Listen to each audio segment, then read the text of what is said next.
Right, good afternoon. Welcome to Disqualified Dads. We have a very special guest here with us today, which I'll introduce in a minute. But before I introduce him, shout out to the homeowner for letting us use this place as a studio. Shout out to Electrical Solutions EFO Limited, who is the sponsor for this video. And shout out to all the sponsors and donors who are sending money in to help keep the channel going. I appreciate you. Thank you. Also, please can you all subscribe to the channel. If you haven't already, please subscribe, help support the channel. Now, I am with a very special guest today. It's an honor to have him here. He's a doctor, he's a book writer, he has a massive following on Instagram, and he also has a school where he mentors and coaches men and masculinity. Dr. Asif, it's a pleasure and an honor to have you here.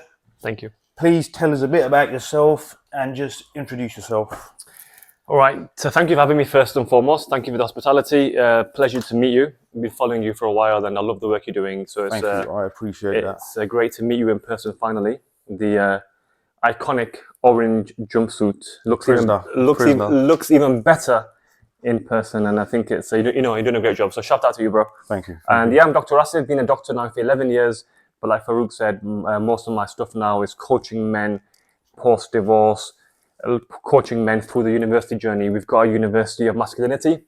So www.uniofmasculinity.com, where we teach men mindset, muscle, how to upskill themselves in the digital economy, how to interview prep, how to develop a strong stoic mindset. And particularly with Farouk's channel, we coach a lot of men in their 30s and 40s who have gone through divorce, the bitter grinding mill of the divorce and family court system with Kafkas and all that kind of nonsense. We help them get back on their feet mentally, spiritually, physically, financially, and emotionally, and even socially as well. We have a lot of retreats, masculinity retreats in the weekends, and hiking, trying to get men, giving them a purpose.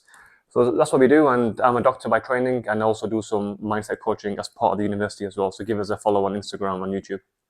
Yeah, listen, obviously I'll have to come down onto one of these retreats one weekend. Yeah, give me a shout. I'll have to join you, I think. Yeah. You'll have to wear an orange vest then. I'll do it in orange. I'll do the whole hike in orange. That's my challenge. I'll do it. Yeah, I'll bring these overalls. We'll do it. But yeah, so look, reach out to him. If you're going through any of these problems, reach out to him. So how did you get into this life coaching? What made you go into that from? So tell us a journey from being a doctor to maybe how you got into life coaching and helping men. Yeah, so 2020, COVID happened, as you all know, and I was working in the front line. It was devastating for many doctors. We do I look at you or do I look at the camera? Either or, okay, whatever cool. you're I don't feel like I'm ignoring you. No, look at the ideally look at the camera. Cool. I don't mind because I've tried. The information's not just for me. It's for cool. everyone out there. So yeah. Yeah. So 2020, COVID happened. Working on the front line as a acute medical doctor up in the north of England. And that's for the first time in my life, I've really experienced burnout, my own physical burnout, being the eldest of 6 kids, being a provider with one child at the time and another one on the way, wife who didn't work at the time. So essentially one person for 4 mouths to feed, and being the eldest, so having to provide for my own family, siblings and parents, etc. Was it the workload from the hospital because of COVID, or the domestic stresses of providing, or combination? A combination, yeah, combination COVID, but it really galvanized during COVID. Wow. So I don't think it was the work so much. It was the fact that your normal outlets as a man, the gym, the masjid, were closed.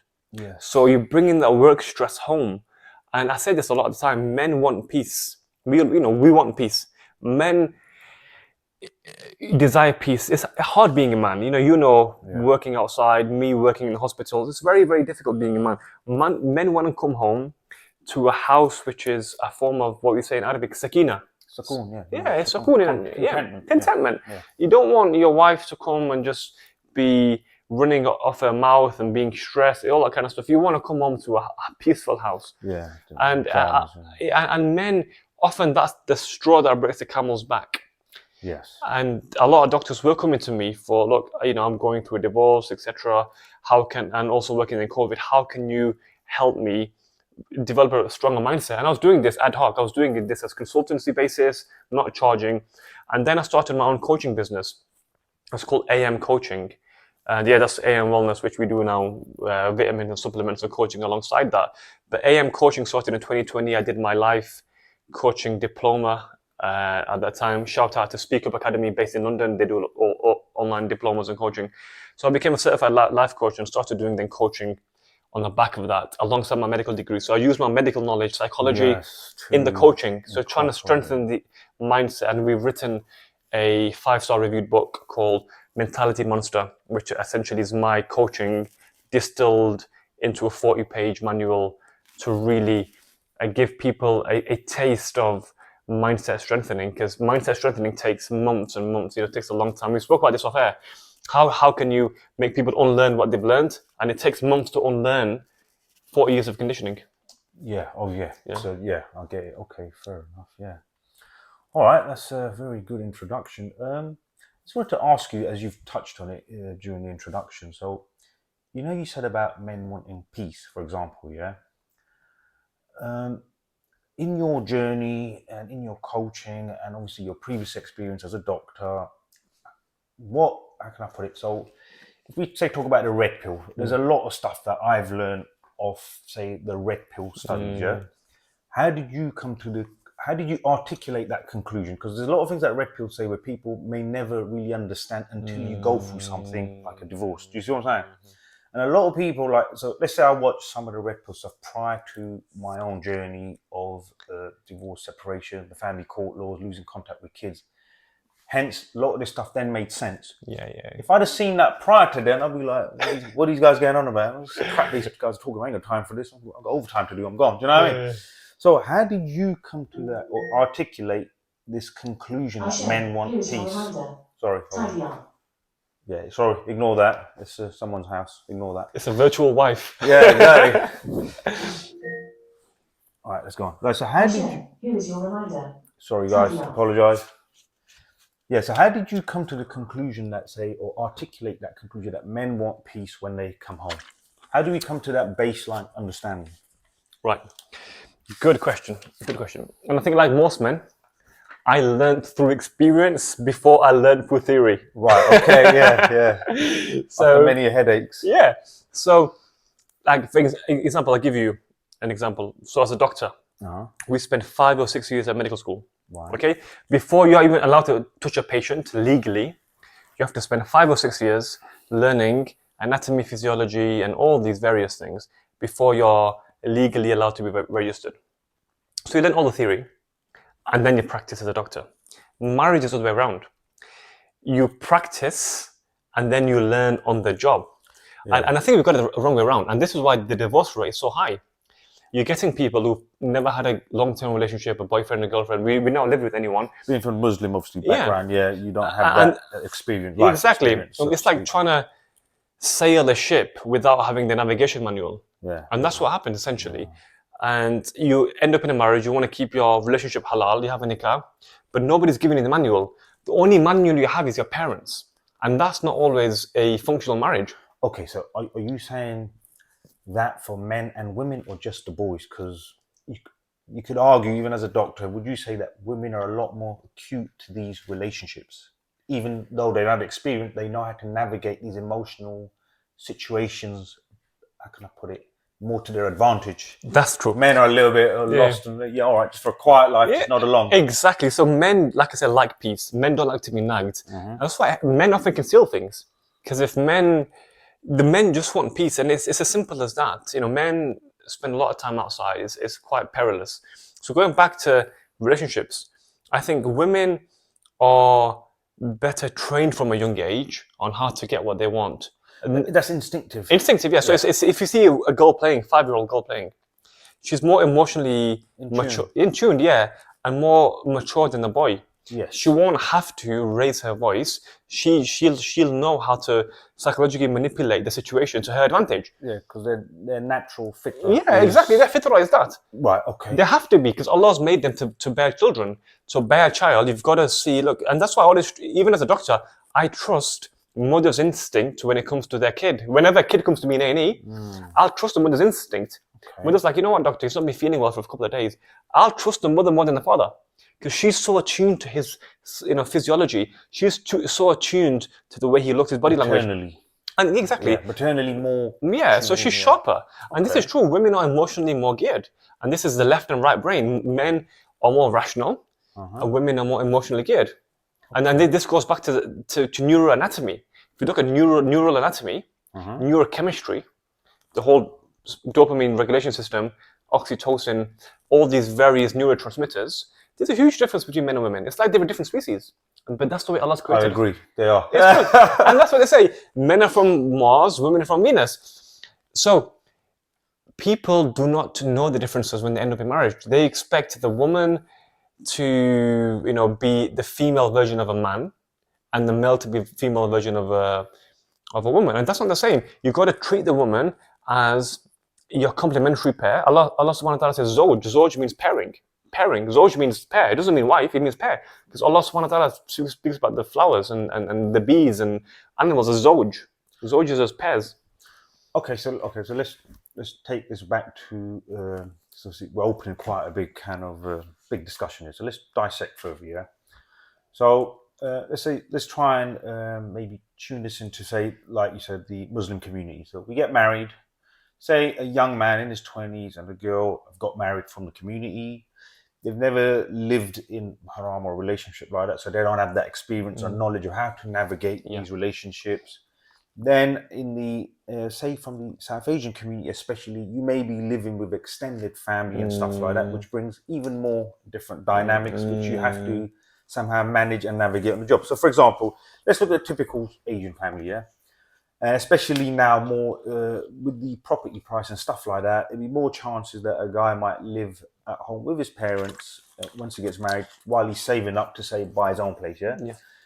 So we've just said everything we said about male and female, men and women, and their fitra, how to design and program and how they operate. So he's now not potentially just managing this new relationship of a new woman that he's now responsible for. He's now juggling the dynamics between this woman, his mother, his sister, his sister-in-law. Now, he's managing all these generals. And let's be honest, women are deep down, they are the generals. They are, in this day and age, they are running the game. They own the chessboard. They've got all the pieces. We're just pawns here, yeah? We're just pawns on this board, yeah? We're trying to change that narrative. We're trying. We're fighting back. We're fighting back from the back, yeah? So, not having any experience, add all these dynamics, add the fact that women are a lot more emotionally in tune. Because like you said, they're an emotional species, they're an emotional being. So they're emotionally a lot more in tune. And this is how I've sort of put a theory around it, that boys got married, mum is his first general ultimately for any son, that, that manliness as he grows up, he's responsible for the women of it. So if you, and this is what I've said, look, let's take all the red pill stuff for a minute, yeah, all that sort of study. He's to a certain degree, like even yourself, you were providing for your whole family during COVID. He's the provider, protector on some primal level, even though he may not be, his dad might still be, he still sees himself as, these are my mother, sister. He feels that responsibility. Now he's, and I hate to say it, but women know this. They know men think like this. They have, primarily, this is how they operate, yeah? The new generals come into the house. As much as there's all this love at the wedding and they're all sharing gifts and everyone's giving each other hugs, the female language has already started. They're sizing each other up. They've already sized each other up. Games, man. You know how it is. Games. So the new general then comes into the house the first few weeks. Mum's already looking, how much leverage have I lost on my soldier? This is it, isn't it? How much leverage have we lost with our little soldier there to the new general? Yeah. Sisters fighting for leverage. Sister-in-law. My point is, the poor guy's just a soldier. He's just trying to follow order. He don't know where his head's spinning. Exactly. And he's lost in the battle. He doesn't know the direction. He doesn't have to articulate, understand the game. Absolutely. He doesn't know he's being played. And Schopenhauer said this. Arthur Schopenhauer, about 150 years ago. Very good quote. He wrote a book on women. And he says, this is one of the first, forget Red Pill, this is the OG book. Right. And he analyzed women as a species, not as, like Darwin analyzed species. He analyzed women like a species. Right. And he says, look, we should see humans as a subspecies, men and women, subspecies, okay? So he says, men, he starts off with men, he said, men are inherently, i.e. our fitra, we are inherently indifferent to one another. So a man is indifferent. So, you know, I'm a doctor, you've got a podcast, I've got a podcast. There's no envy. I want you to grow, I want me to grow. And you know, you want mutual growth, you want synergy, you want symbiosis. But he then said, women are inherently enemies of one another. That's what he said, Schopenhauer. You know, you can read his book.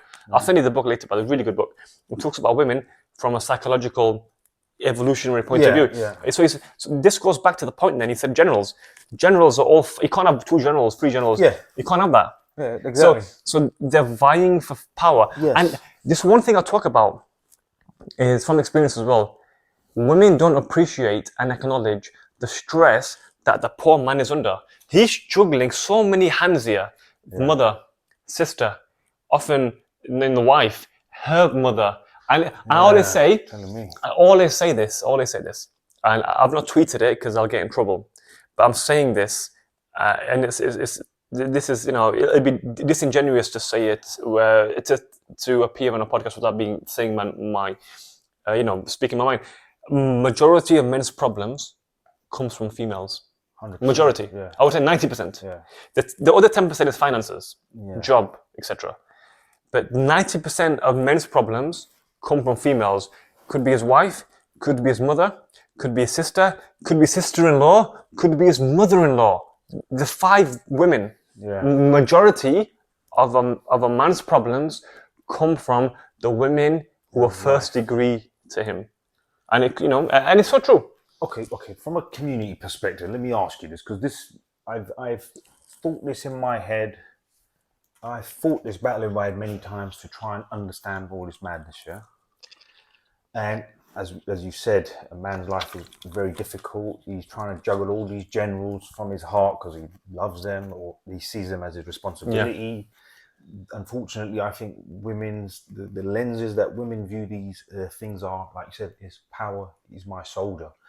Now, when you love someone, so for example, let's say in our community, a mother loves her son, she wants the best for her son. Surely, or a wife, for example, that loves her husband, or a sister that loves her brother. In these dynamics, why is it that no one seems to care about the soldier? Exactly. Does no one care that maybe he's got a heart, or he's got emotions, or his emotions and love for his family are being trodden on in this game of power? They don't see it that way because emotions blind you. Jealousy is an emotion, so is anger. Anger and jealousy blind your rationality. The rational person will say, look, he's probably doing the best he can do with everyone. He's juggling. He's trying to be equitable. I'll give you an example. If you've got 2 children, one of them has got Down syndrome, and one of them is, let's say, all intents and purposes, healthy. You won't spend the same time with each one, would you? No, I suppose one requires more attention. Exactly. It's the same with the women as well, with wife. If you've got one wife, if you've got 4 wives, you've got one wife who's a bit elderly, she's got a condition. More needs. So you can't say, I'm going to spend 1 day here, then 1 day there, then 1 day there. You can't do that. No. So we don't believe in identicality and equality. We believe in equity. Right. In Islam, there's no identicality. Not identical. So if you have 4 wives or 4 kids or whatever, or you have 3 females in your life, your mother, your sister. It's depending on the needs. Exactly. And that's equity and fairness. And women often don't understand that. They don't understand that. They see as you giving to your mother as taking away from the wife, and they see you giving to the wife as taking away from the mother. This is a very, very reductionist way of looking at things. Maybe he's giving to her because that's her hack, and he's giving to the other person because that's her hack. He's not taking away from you. Allah's earth is vast. By him giving to his mother, he's not taking away from you. That's a different kind of love. Yeah, exactly. And why are you closing the door for him to get to Jannah? That's one door of his to Jannah. And I say this to a lot of my doctor friends. The females, stop calling your husband a mother's slave. Yeah, or mummy's boy. If he serves his mother, and stop calling him a wife's puppy if he's a good husband. Yeah, but, so you need to stop playing his games. Yeah, but hold on. So this reminds me of something I've said before as well, especially in our South Asian community, when a guy tries to balance these things out and be reasonable and just stand for what is right and wrong. So say one female in the family is wrong, he calls that female, like, sorry, you're wrong here. I will support my wife in this situation. Oh, look, since he's got married, he's changed. yeah. There's a saying for everything. Yeah, Yeah, there's a saying for absolutely everything. He's changed. When he does something for his mother, because listen, he has. Why would you not help your mum with something? Oh, he's always there. His mum's got control. There's a term and the same mother, unfortunately, in the community, when her son's helping him, she ain't got an issue. But when her daughter comes on complaining about the husband, mum and daughter then moan about that son helping his mother. My point is, look, everyone's mum is someone's mother-in-law. Everyone's son is someone's brother. Do you see my point? So we all need to address this and change a little bit. Yeah. But I find that there's a term that suits, depending on your position on the board. The term and the name changes to suit the narrative. There's a term, and there's a hadith as well they pull out. Especially the Muslim sisters. They pull out an hadith, don't they? There's always a hadith that they shoehorn. They shoehorn the hadith into their particular narrative to support their case. And this is why Muhammad Najab says Muslim feminists, and you've had experience with these, they're the worst. Yeah, I agree. I saw that clip from when he said that. I saw that the other day, and when I heard it, I was like, bang on. Muslim feminists is the worst one. The worst. They're a cancer. Yeah.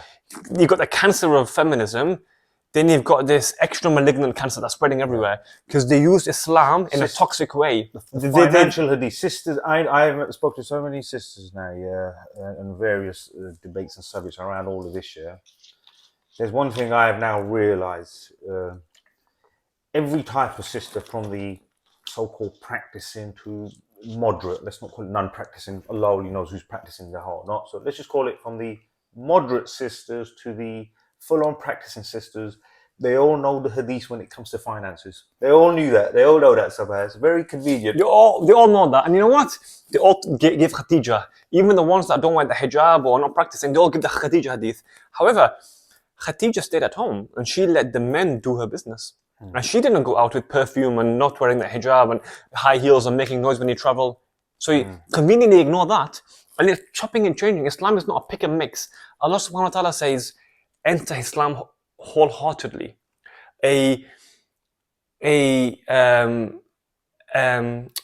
characterization of the munafiqs, the hypocrites in Medina, was they picked and chose Islam. You know, when it came to Salah, they prayed, but when it came to jihad, they ignored it. Islam is fully encompassing. And a lot of sisters do this. They pick and choose hadiths. Hadith shopping, fatwa shopping. That's what they do. And why? To strengthen their narrative. There's no ikhlas there. There's no sincerity to do something which is mutually beneficial for both parties. The children and her husband. It's all about me. And in the process, and you spoke about this before, in the process, the kids get damaged, psychological damage and torturing the kids. They're not seeing their father for a year, 2 years, 3 years, 7 years. Okay, but look, let me take another angle here. Let's apply another angle to this. Just talk about a relationship. It's meant to be happy. A man and a woman getting together, marriage, cross civilization, community. It's happy. It's meant to be some form of happiness, right? Yeah. And ultimately, if we put all the black and white aside, if you care for this person, you in Islam say you become their clothing, they become you cover up for them, they cover up for you. You're like friends. You have a laugh. What happened to just common sense? And instead of constantly battling for position and gains, what happened to just boy meets girl? They're happy and they look out for each other and they manage. Like I said, look, you said about all the women and the guys. Like, I would have happily looked after my mother-in-law if she got ill. I mean, I won't do it now.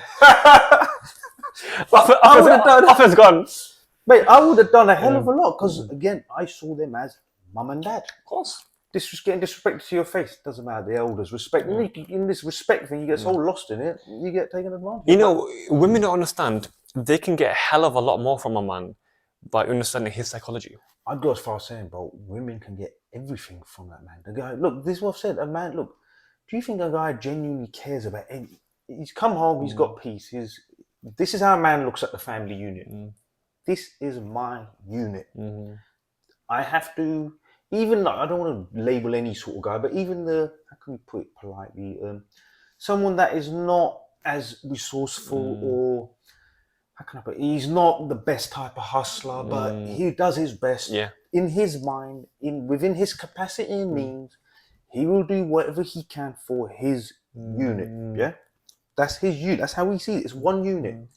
He thinks if I do another 12-hour shift, it's for my unit. Yeah. I will progress. My unit progresses. My kids, Yeah. whatever. Yeah. When a woman in that unit, the way she looks at it is, what am I getting out of this? But that, like you said earlier, he's done that 12-hour shift.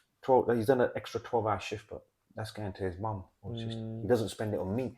She's thinking, what's my piece of the action from this? Exactly. And unfortunately, all the women in the unit potentially are thinking like that. Poor guy thinking, this is my unit. Yeah. They're all thinking that their own little units. Exactly. They don't see the bigger picture, and they don't see the stress the man is under. They don't see the heavy burden he carries, the rock on his shoulder. You know, the atlas, the rock on he's carrying. They don't see it because he's getting pressured from work. Yeah. He's getting pressured from financial situation, from the bailiffs, from the council tax. He's Society, behind. got to fit in, got to earn so much, keep up with the job. There's so much. They don't see it. And even it goes down to marriage as well. The wedding. So in a wedding, think about it. In the Asian culture, a man's got to give £5,000-10,000 mahr, or he's got to give $20 gold. What does a woman do? She waits for that to be given. It's become a business. It's become a business. Business. I think it's wrong, all of that. It's all wrong. And nikah is simple. We did a video about this recently. Nikah is simple. I saw that. Don't complicate it. Why are you complicating it by $20 and an apartment and a Range Rover and a 10 grand mahr? Okay. He's got to provide that. Imagine all the stress on his shoulders to provide that. This is from the South Asian It's community. from the culture. This is our people have created this persona, and everyone feels, well, we have to do this. We've got to keep up with the Joneses. I think just knock all that on the head and all this gold and all this. You know, one thing about that, so they got their expectations when it comes to mahr on the wedding day, because it's only given on the wedding, all that shosha is on the wedding. They don't have any expectations when it comes to marriage, though. And they're very, especially women, they're very quick to sugarcoat hadiths, cherry pick hadiths, and talk about their rights. What about the hadiths about your responsibilities?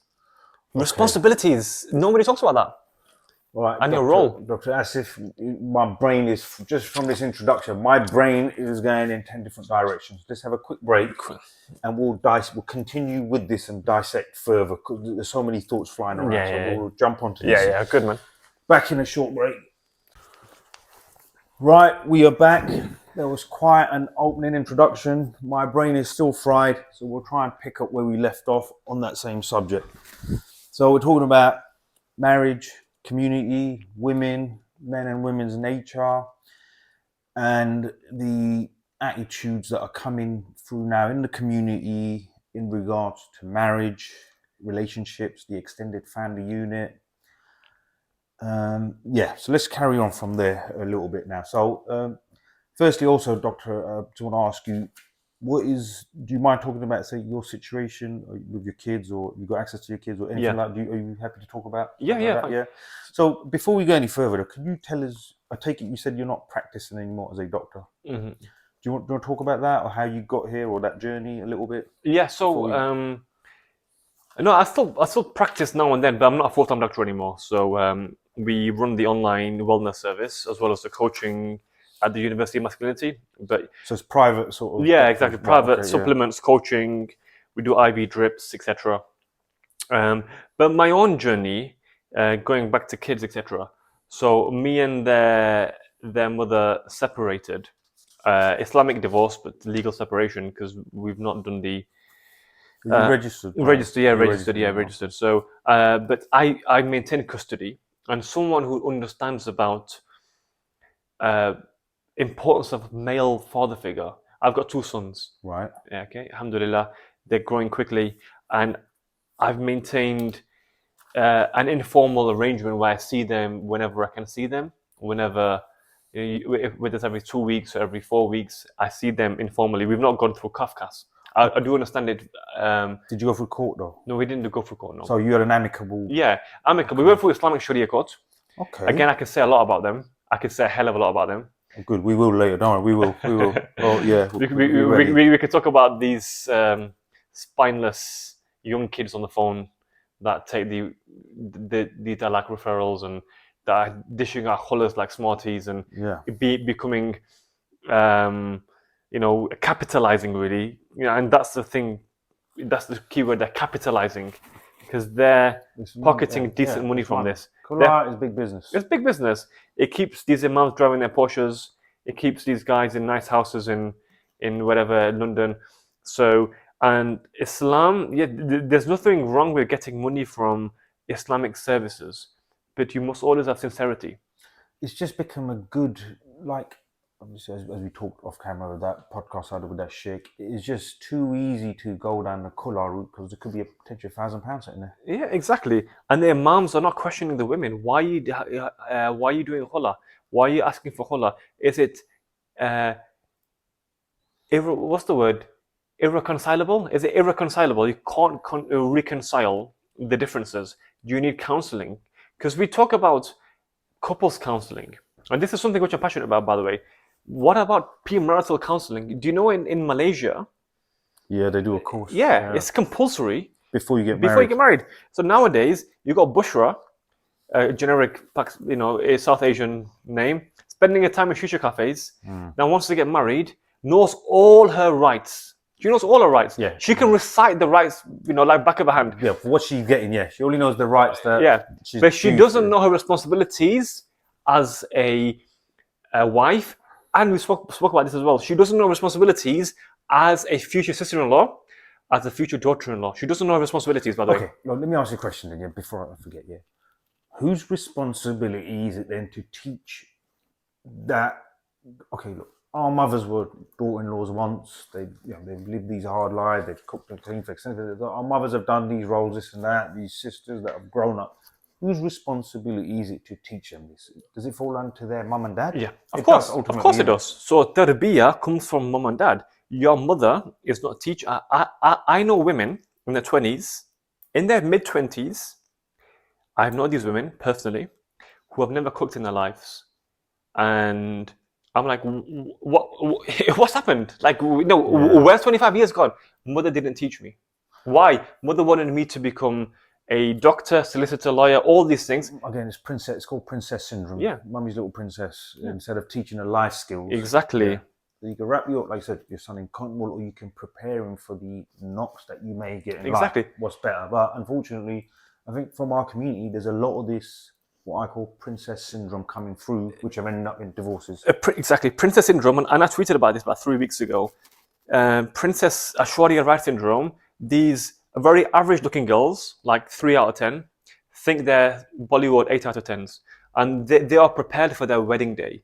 These 3 out of 10 girls are prepared for their wedding day. They're fed all this thing. I'm going to get £20,000 meher.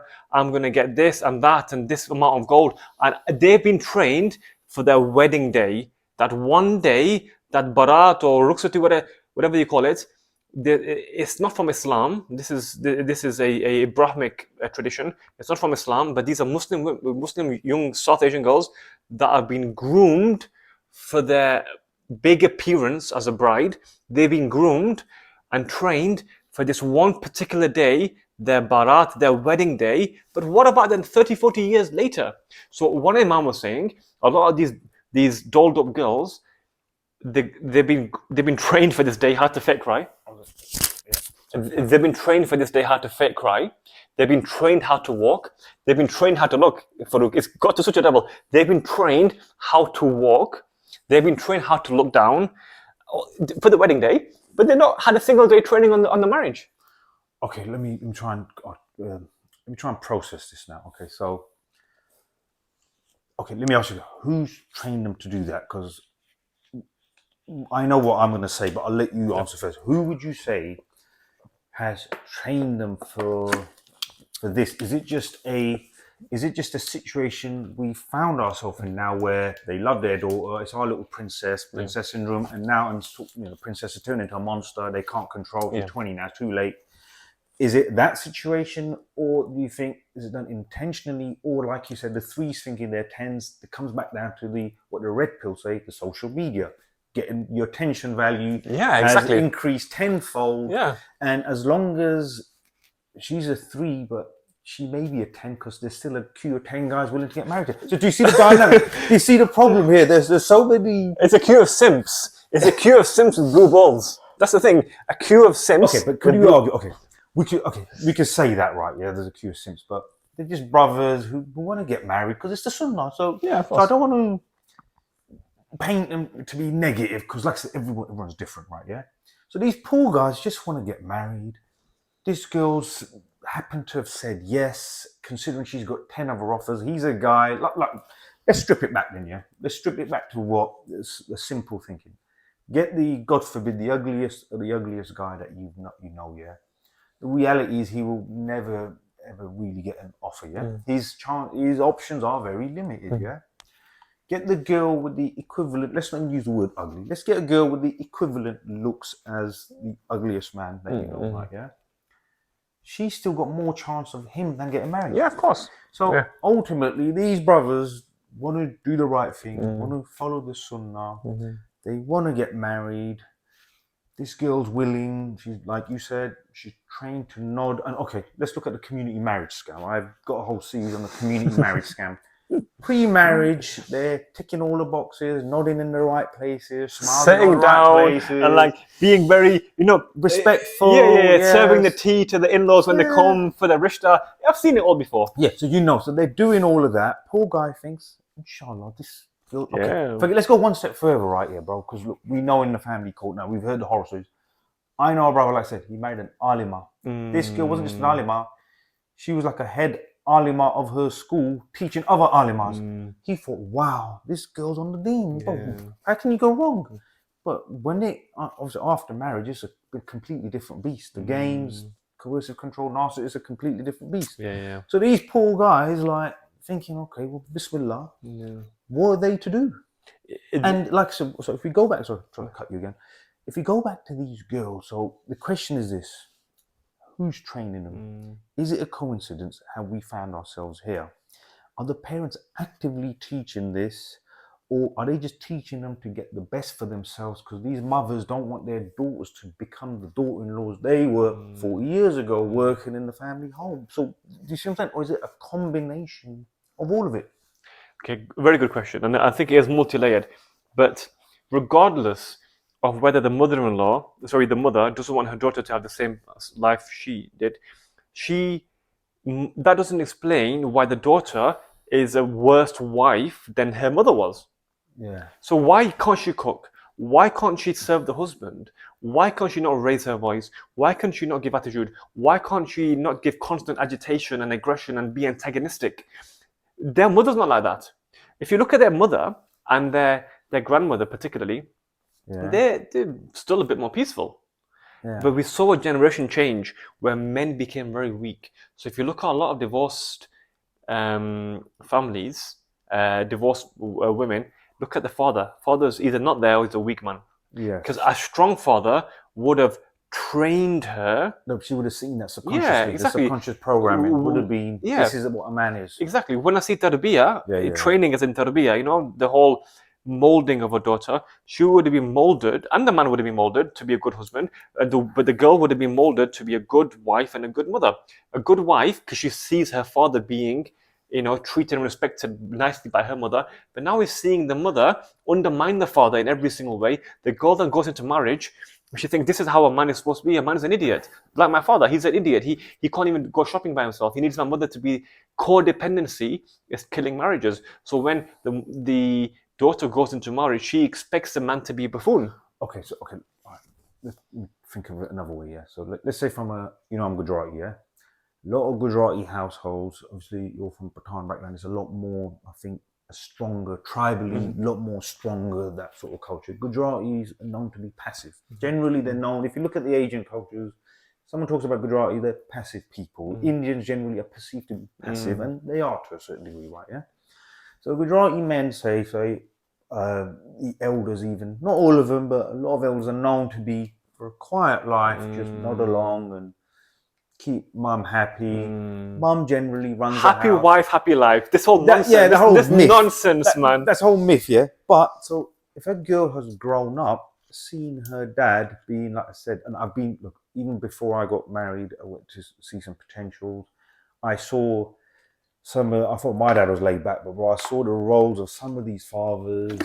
they were told what to do by mum, kids, and his say was lost. And frankly, had no say. And just for our viewers, if you ever go to potential and the father is like this, they run, run. avoid like the plague. A spineless man is a recipe for a divorced daughter.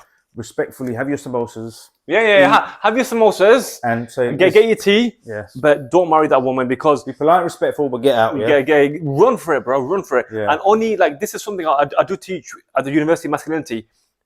Proper vetting. How do you vet a woman? We are Muslims. We don't sleep around or whatever before marriage. We don't even hold hands before marriage.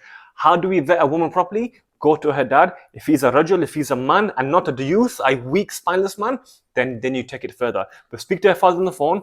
See his principles. See if this is a guy who is a man, not a passive, docile coward. And a lot of men are. They let their daughters go out and do all these kind of things, and shisha and clubbing and all these kind of things. Spineless men. And if the man is not respected within his own household, then his daughter will go into the marriage expecting that to be the default.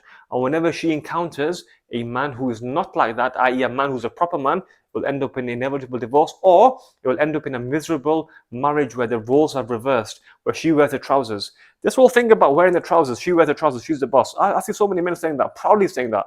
I was at a wedding last week, and the guy says, I can't have another child, I've got to ask the boss. I thought, what kind of life is this? It's all, again, it's conditioned. It's accepted to even say that as a joke, though, doesn't it? Oh, she's the boss. I've got to ask the boss. I've got to... happy wife, happy life. I've saying to a friend, he's married, I said, do you want to go away? He said, I've got to ask... Run it by the missus. Yeah, I've run it by the missus. Or he said something funny. He said, I've got to go by the interior minister or the home ministry. I'm like, what do you mean? Not as said in jest. Yeah, it's said in jest. Because feminism... But that is the society. Okay, that's the last 20, 30 years of conditioning, which is now fully infiltrated even our community. So I'll go back to this then, yeah? As you said about the father... So with the situation we're in now with the divorce rate and this princess syndrome and women coming in with these attitudes of, general shit, it's controlling the fight. They're the generals, yeah? Is that an accident in the sense that these fathers were docile and placid? In their mind, I work, I run a business, I provide.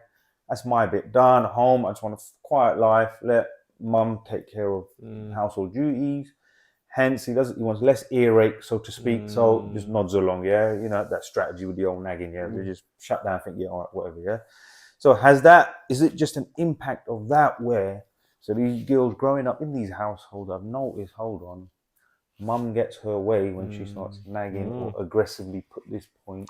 Hence, that's her pre-programming. Is that an accident? Is it just that, okay, we've now discovered this, so we can now try and look into fixing this, and we got here by accident?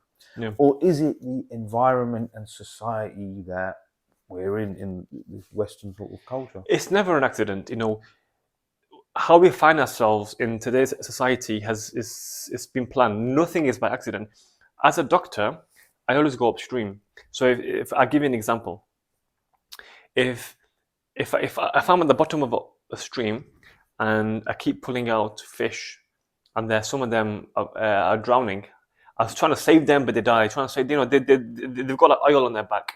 They've been covered in oil, smothered in oil, and I can't revive them. They're dead. Right. So what's the point of taking a dead fish? Go up the stream. There's an oil leak. Fix the leak. Fix the leak. That's going to save a lot of lives. Go upstream, not downstream. Not firefight. Firefight. Yeah. Prevent. Prevention is better than cure. And this goes back to conditioning. So a docile father, you talk about Gujarat, and it's very common in Pakistan as well, in the Punjabi areas. Yeah, there's we are luckily, reasonably one of the last few cultures that have kept a masculine frame. We kept a masculine frame. A man is a man, a woman is a woman. A man is supposed to be masculine and assertive, a woman is supposed to be feminine. Simple as that. And so what happens is they bought that culture, which it can work over there. The woman rules whatever, because the father's a farmer. He's a farmer in Gujarat or Punjab. He's out 12 hours a day, 16 hours a day sometimes. She rules the rules. She gets... Domestic. Yeah. She's domestic queen or whatever you want to call it. She's still the queen of the castle. Yeah, she works over there. But when you bring that culture where it works fine, alhamdulillah, but when you bring it here and you've got the constant barrage from feminism, it's a concoction for disaster. So you've got the docile dad and the and the assertive, dominant, domineering mother who's The domineering mother, yes. who's a captain of the ship. She's steering the ship. Okay, it works over there. In fact, it's worked for centuries, by the way. Aye. It doesn't work here because when you've got the feminist narrative constantly Empowered. Talk about how these women are subjugated. Yeah, exactly. And they're not empowered. And then it emboldens the younger generation. They're now at university now. Their mothers didn't go to university. They're at university. They're seeing the corporate workplace where men and women are almost equal in terms of numbers of salaries. They're like, I want to be equal in marriage as well. Equality doesn't work. Equality doesn't work in marriage. Marriage to work, you have to have equity, not equality. Imagine this, Farouk. Yeah? You're with your wife. There's a knock on the door. You answer it one day at 3 a.m. You answer it. You, of course, as a man. Then it happens again the next day, 3 a.m. Knock. You weren't going to say, oh, yesterday I went, today you go. You're going to go every single time. You're going to go. Yeah.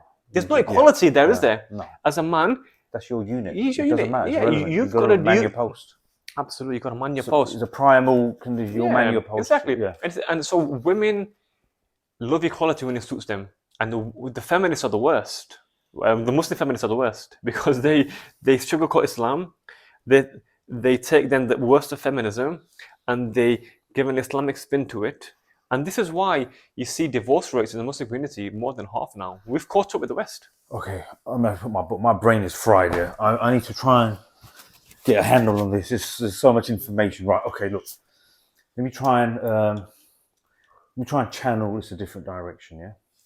So, example, I was sitting with the divorce coach's sister a few weeks ago, right? And again, so everything you've just touched on, you're saying, well, she can't cook, woman can't cook, clean, all of that, yeah? Even now in this environment, even though what we know, even being from a Muslim South Asian culture, even us talking about this, I feel it's a slight uncomfortable feeling that, yes, you expect her to cook and clean. Do you see? Because we're conditioned. We're conditioned to believe, and I'm thinking, does it come across like we're subjugating or putting them down, or how can you expect, like for me, like I said, it's normal. If I was getting married in a relationship, yes, I'd expect that, yeah? But with everything that all of this, like you said, this environment, the effects on our community, even to demand that, is that like, well, but you can chip in, even just dealing with that alone is it's like, a headache. It seems it's like sometimes not worth the headache. It seems like already thinking, oh, like, how can I put it? If I feel uncomfortable saying that and thinking that shows the effect of the environment, yeah? So let's strip this back a little bit just to try so we can fully get the information out there. So when you say where men were men and it was a masculine man, so then it comes down to this. What is your understanding, or what would you class as a good, strong masculine man? What would be your perception? So if someone's watching that, what is the perception of a good man now? Just that alone. Yeah. Okay. A good man is the CEO, so Chief Executive Officer. Okay. So he has the final say on big decisions. He doesn't care about the running of the house. So a man is a leader, not a manager. Because a lot of people can be managers. Managerialism is very common. Micromanaging. Yeah. Man doesn't do that. He's out building his empire, leaving a legacy. He's out. He doesn't want to get a phone call. Oh, by the way, I'm going shopping. What brand of onion do you want? Okay, he leaves that to the wife. But the executive decisions, the big ones, he takes leadership on that, and he gets informed from his wife as to the running of the house. Nowadays, we're getting the other way around. No, okay, let's go back. Okay, let's go back. Right. So there's a girl in her 20s, grown up. It's not her fault. Her mum and dad spoiled her or looked up or loved her too much, whatever you want to call it. The princess syndrome. She's just grown up in a balanced home. She's educated. She's been to college, university, so she has some brains. So she must have some logical understanding. Yeah. Her dad was just a normal dad. Went work, came home. If he wanted to do anything, he had an idea. But again, because they had a good relationship, he would have talked to his missus. Oh, what do you think, babe? And mum was like, yeah, I don't really like that. Because he's still the head of the house.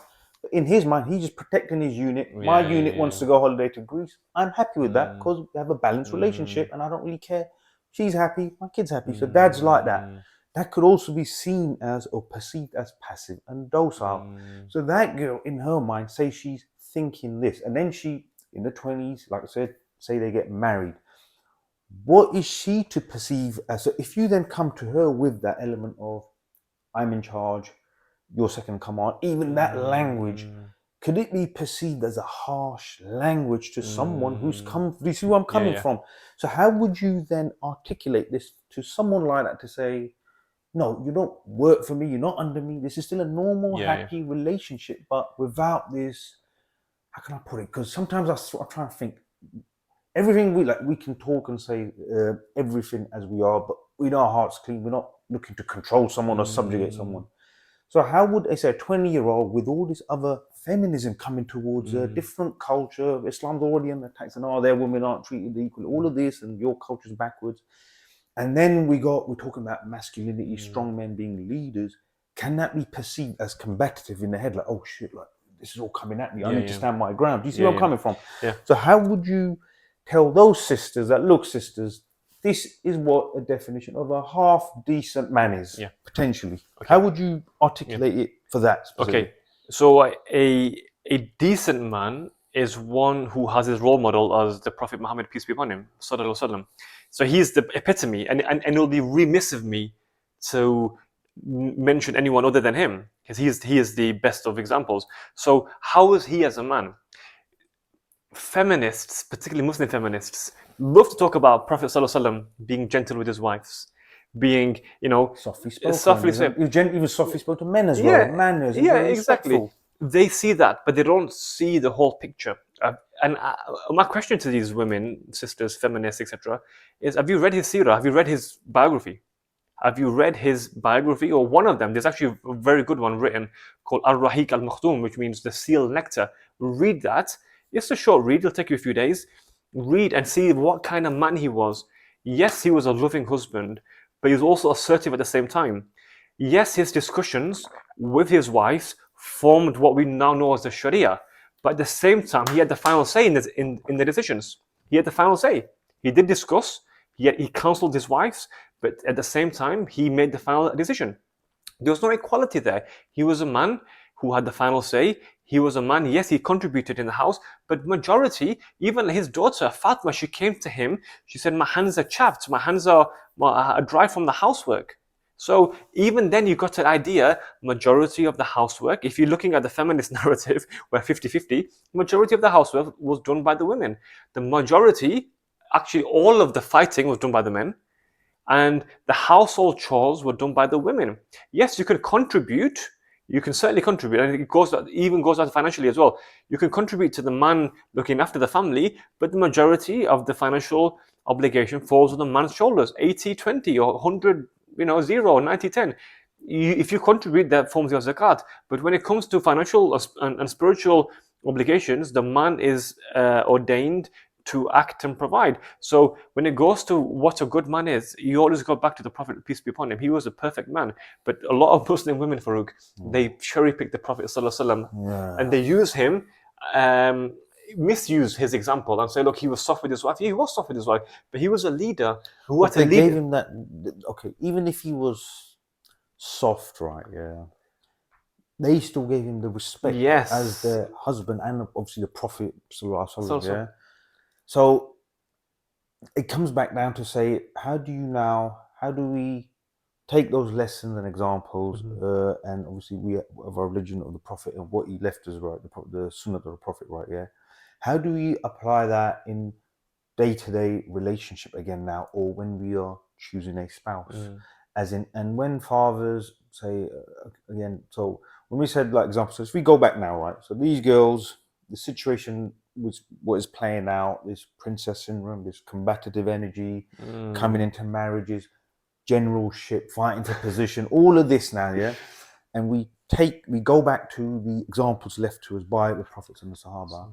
How do we bring this back into our daily lives and families without this loggerhead, so to speak? Do you see what I'm saying? Because the problem I feel is, as soon as you try and talk about this side, say, look, in Islam, the man, it's like you've got the sisters back up, defenses are up, the information ain't coming through, and the classic, they're just misogynist, or a couple of guys just bashing women. Do you see the problem?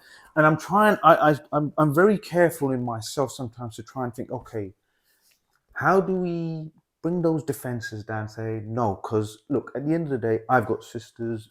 I'm sure you have sisters or cousin sisters. We have sisters. We're not here. We're not anti-women. We're not here to bash women. Also, we're not, if anything like that. But soon as we, like you said, just cherry picking the environment, and like I said, a lot of sisters are backing up even these divorces and child contact denial with some hadith or other. Yeah, they can find a hadith about everything. Yeah, there's a hadith for everything apparently. I'm looking for these hadith from men, right? Where are they? No one's talking about them. So how do we get to those sisters now? Because the reality is, look, the people that have gone through it now, they've lost contact, they're facing that misery and trauma, which we'll talk about that later. Yeah. But how do we channel a message to those in their 20s now who are going to get married? We don't want them to go through this. We don't want them to have a broken home.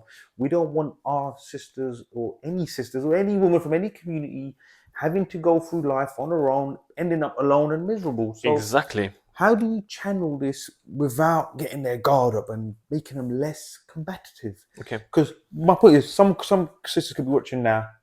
Oh yeah, typical two guys in it, misogynist. Like it's too easy. Yeah, it's too easy. It's just a brandish that, and that's become a buzzword now. Anyone who puts up a challenge, we're not putting up a challenge to women. We're putting up a challenge to the feminist Marxist idea. And you have to understand political sociology and political economy and sociological movements. So Marxism, communism, liberalism, leftism, socialism. These are all intertwined, and it started with Darwinism.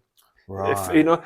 Survival of the fittest, and Darwin was a low-key, you could almost say a eugenicist. Eugenics. Certain species are, certain humans are higher than the other, and that kind of formed the Nazi Germany and all that kind of stuff. And Marxism came about, and well before that, but Germany and Marxism and communism and Leninism and Stalinism and Maoism. Feminism is just an offshoot of these secular, a-religious, godless, hedonistic ideologies. And liberalism is akin to hedonism. Pleasure, pleasure, pleasure. No structures in place. Okay. So look at feminism as being an offshoot of these political movements. Of liberalism. Yeah, liberalism, yeah. Because most feminists tend to be on the left of the political spectrum. You see women on the right, on the right a bit more marriage-centric. I never thought of it like that. Yeah, left and feminism. Yeah, it's come from that direction. Yeah, exactly. If you look at the direction, free-for-all and leftism and blah, blah, blah, blah, blah, blah. And you're seeing this whole new movement now. I don't want to speak about that, but you know what I mean? Yeah. That's all left. It's all coming from that direction. Yeah, see the evolution of the left. Yes, it started off with radical left, the Marxism, the Che Guevara, the Stalin, all that kind of stuff. The dictatorial, authoritarian regimes, and then Mao and Lenin and all that kind of stuff, yeah? And now it's, but the ones on the right are actually a bit more of our allies when it comes to family structure. Because they're like feminism, get away from feminism. Yeah. The ones on the right, they believe in structure. The conservatives in America or in the US, they're the ones that believe in family structure, women to have children. Yes. But it's got the guys on the left, the 3 out of 10 ugly purple-haired whales with the tattoos. They're the ones that are feminism and this and that. And the sisters are taking in this ideology. They're assimilating this ideology. It's toxic. They don't understand. This is why I say to sisters, read sociology.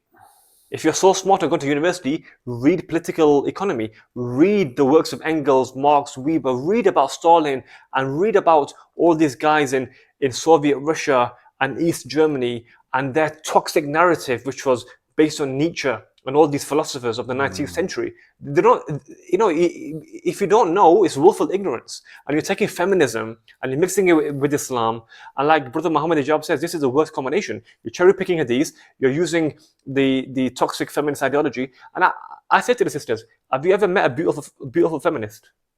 Have you ever met an attractive feminist? Because they don't. I can't think now. They don't, bro. They have high test levels. They look like men. They're just combative. None of them are attractive. None of them are feminine or attractive. They're all very combative, aggressive. And our sisters are taking these as role models. It's such a shame. You've got the Sahabiyat. You've got the wives, the al-Mu'mineen. You've got the mothers of the believers as role models. They give Khadija as a role model. Khadija didn't go to shisha cafes and go out and start working with men and wearing perfume and not wearing hijab. Khadija, radiyallahu anha, was staying in the house. She was and Fatima, the daughter of Rasul sallallahu alaihi wasallam, may Allah be pleased with her.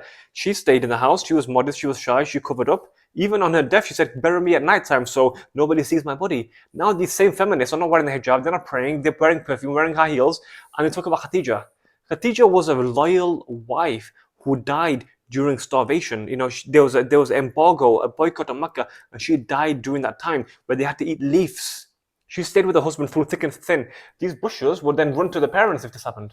Yeah, but the thing is, Dr. Asif, right? Yeah. Do you know what's scary though? Yeah. So everything you've just said though, this ideology is so well penetrated, and it's done. It's not in your face because let's take these this feminists in our community. There's girls like I said, the hijabis 5 times the Mazi. They don't go shisha cabs. From an Islamic perspective, you went to view her.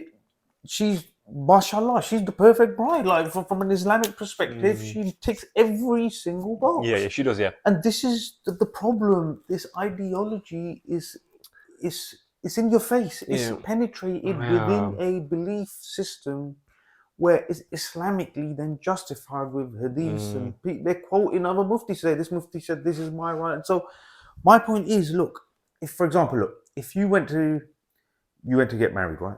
You met a girl, you met her in the shisha caf, yeah? You met her, God forbid, stuff for like, not that I'm judging anyone, but you met her in a bar or a night out, so to speak, in the city. You have some idea of maybe what you were getting into. Yeah, what kind of girl she is. So my point is, you got to take it as it is in the environment, on a decision that you made. Yeah. But the hijabis is different. It's difficult. Sisters are not just hijabis, bro. There's alima sisters in family court, frontline. Yeah, touching on Quran. Like one specific case I know, sister won't allow her children to even meet her grandparents because they pray. And she said that she's concerned that the kids are being it's extremism in the house because their grandparents pray Quran loudly. These are alima sisters. Like, come on, man. So the problem is it is penetrated to a much deeper level. So, for example, look, I say this, look, I don't judge anyone. You can meet a sister potentially, right? Just throw it out there, right? Let's say you met her in a shisha caf. Yeah, she may not appear to be on surface the most practicing person. As I said, Allah knows who's practicing the heart. Yeah, but she could be better than this niqabi. This is what I'm saying. She could have a great heart. I know sisters who don't appear like you wouldn't look at them and say like, oh, this is a sister, 100%. They're just your normal average sisters, but they go shisha, they have a social life, they do these things, but they're respectful in relationships or in their marriage. I've known they're cooked and cleaned. They've done all of that, so they still had these behaviors. So it is so crossed over all of this, and it's such a mess. It's like, and so that's why at the University of Masculinity we have a stringent vetting criteria, and regardless of whether she wears hijab or prays, because this should be basic, and that doesn't. Some people pray, but the prayer doesn't enter their heart. You could pray, but it could just be repetition. Yeah, exactly. You can't connect let me put my angle. My angle is this, right? Yeah, you could get a brother that prays, or a sister, anyone. 5 times the Mass, Quran. They are practicing. Like I said, I know people that are practicing that are practicing on contact. They're not relying on contact to kids. Yeah, so I know people that appear to be practicing the world, Umrah, Namaz, Islam. Their lifestyle is Islam. Yeah. But they're not in their personal affairs. They don't know how to talk to people. They don't know how to treat people. They have no manners when no one's looking. How much Islam do you really have? And exactly, that's a very good question, and that goes back to the hadith about the woman who prayed, but then kept a cat, and the prostitute who then fed the dog. On the surface, she looks bad, but she got entered into Jannah. For that one act of compassion. And the woman who prayed but kept the cat starving. And these sisters who deny access unjustifiably, who are using the full force of the rigged pro-Marxist family court system, evil against their own children and against their ex-husbands, the guy who you once shared a bed with, the guy who you once shared intimate moments with through the blessed sanctimonious institution of nikah, under the pretense of worship, because that is worship in and of itself. You did a nikah with witnesses, with the blessing of Allah subhanahu wa ta'ala. You shared a private life with this man. Now the same man, you're denying him access. How will you answer on the Yawm al-Qiyamah? Do not think with your emotional brain. Do not get hijacked by your emotions. You're doing this purely based on vindictiveness. You're doing this based on some sort of jealousy and envy and anger. This is all an emotion. You're manifesting this into the children. Exactly. Them, You're damaging the children, and Allah subhanahu wa ta'ala will ask you about that. Your prayers, etc., they might not even be accepted, or only Allah knows on Yawm al-Qiyamah. But get your affairs in order, because look, they say after the treatment of Allah subhanahu wa ta'ala, you'll be asked about the treatment you do for his people, for his makhluk, his creation. Mistreating the father of your children, a man you shared intimate moments with once upon a time, you're now mistreating him and denying him access. What good is your salah when it's not penetrated your heart? Salah is goodness. Salah, it's khair in salah. But when it's not penetrated your heart, what good is it? You're doing it very superficially. And my message to the sisters is fear Allah. Fear Allah. Stop getting these simpy imams with million followers and cherry picking their quotes and using them.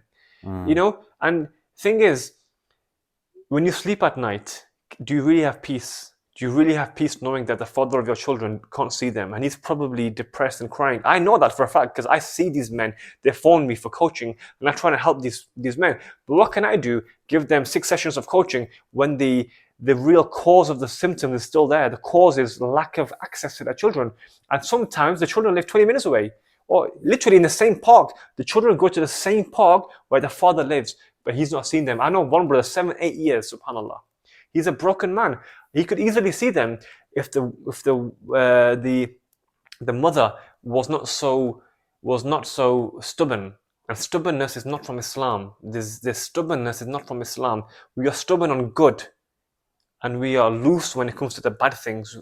We give them up easily. When the revelation came about Khamr, the Sahaba, they poured alcohol into the streets of Mecca. Or maybe Medina, they poured it. So with bad things, you keep it loose in your hand. With good things, you keep it strong in your hands. Like Allah subhanahu wa ta'ala says to John, Yahya, hold on to the book with quwwah. So good things you hold on to, bad things you let go. Lack of custody is a bad thing. Let go of it. Denying access is a bad thing. Stop holding on to it so stubbornly.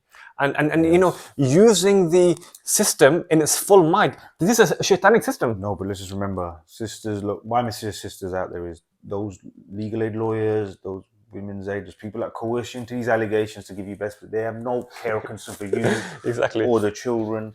And we will dive into the family court system after the break, and we'll touch on some of this stuff after the break. My brain is just spinning, mate. So much information. And you're talking about brothers not seeing their kids. Just want to put it, we could go for a walk now, yeah? Less than 2 minutes walking potentially our children that I have not seen since March the 16th, 2022. Less than a 2-minute walk from here. I don't even come on this street, let alone. But think about that, yeah? Less than 2-minute walk. Kids I have not seen March the 16th, 2022. Why? How can that be possible? My message, Farooq's a good brother, very hospitable brother, mashallah, and he doesn't get enough credit. My message, direct message, okay, is what are you playing at and where is the fear gone? Allah subhanahu wa ta'ala will ask you about this zulm. This is zulm, by the way. This is a huge injustice. Zulm. Allah subhanahu wa ta'ala will ask you about this. And fear Allah. Fear Allah. This is the only way to live life, is to fear Allah. And can you say you submit to Allah subhanahu wa ta'ala if you're denying access? Because you denying access is denying another human being his human rights, his basic rights. You're denying it. And you will not enter Jannah until your accounts are cleared.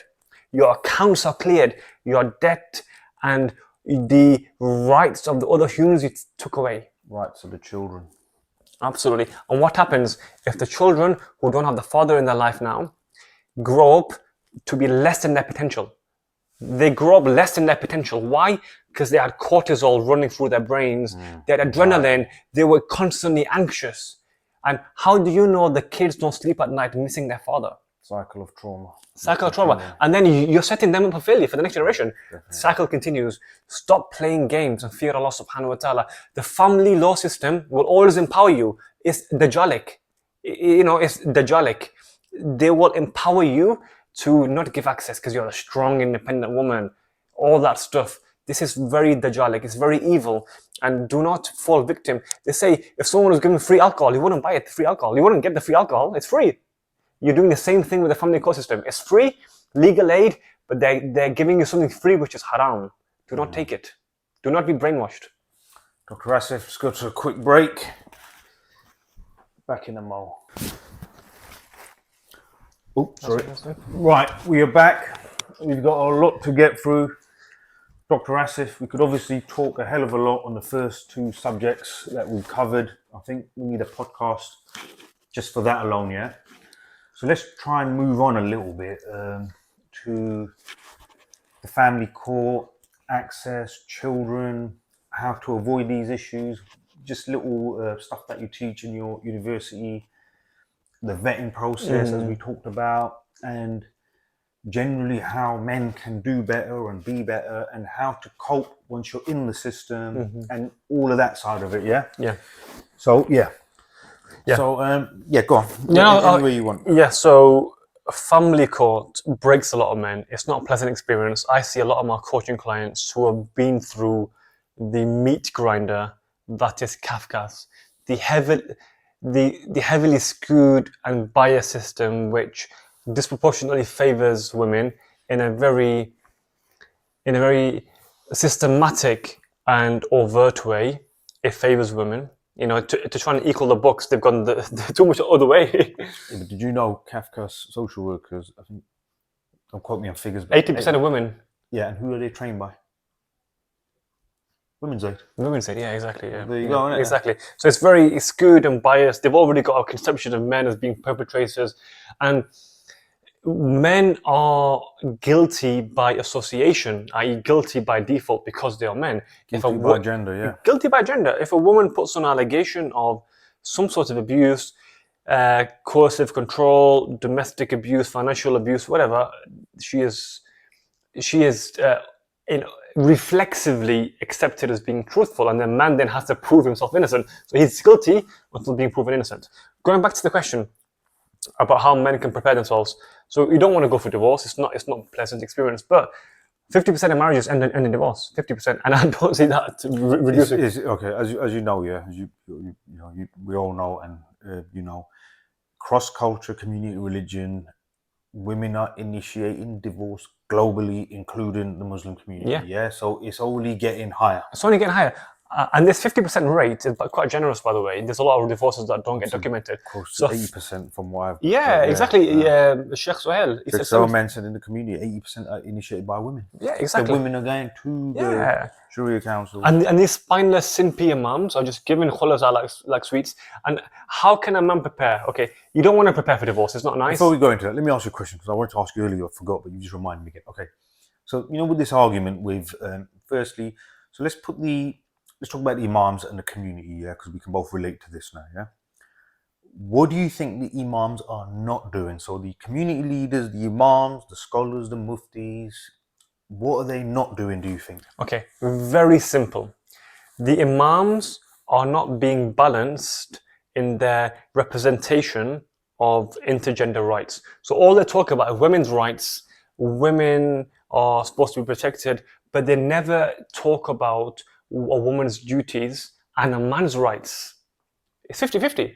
As in, you should equally talk about both sides. All they're talking about is how to be a good husband, how Rasul was, and which is all true, by the way. Okay, but then balance it with the woman's side. Yeah, okay, see, this is how I've understood it, right? And the thing is, like I said, even with this year, it's been hiding in plain sight. So, for example, if I just think back at the blue, last 20, 25, 30 years, when have I last ever heard a bayan at any time, anywhere, where they talked about any of this stuff going on in the family courts, any of stuff about respecting the husband or the father, is all, Jannah's at the mum's feet.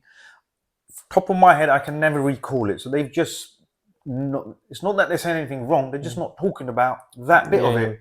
So when sisters constantly hear, yeah, but the Prophet did this and the wives were like this. Islamically, we don't have to do anything. They just keep repeating. What is that a knock-on effect of what the Imam has just been repeating? I'm not saying it's wrong. Yeah. They've just not given the full balance.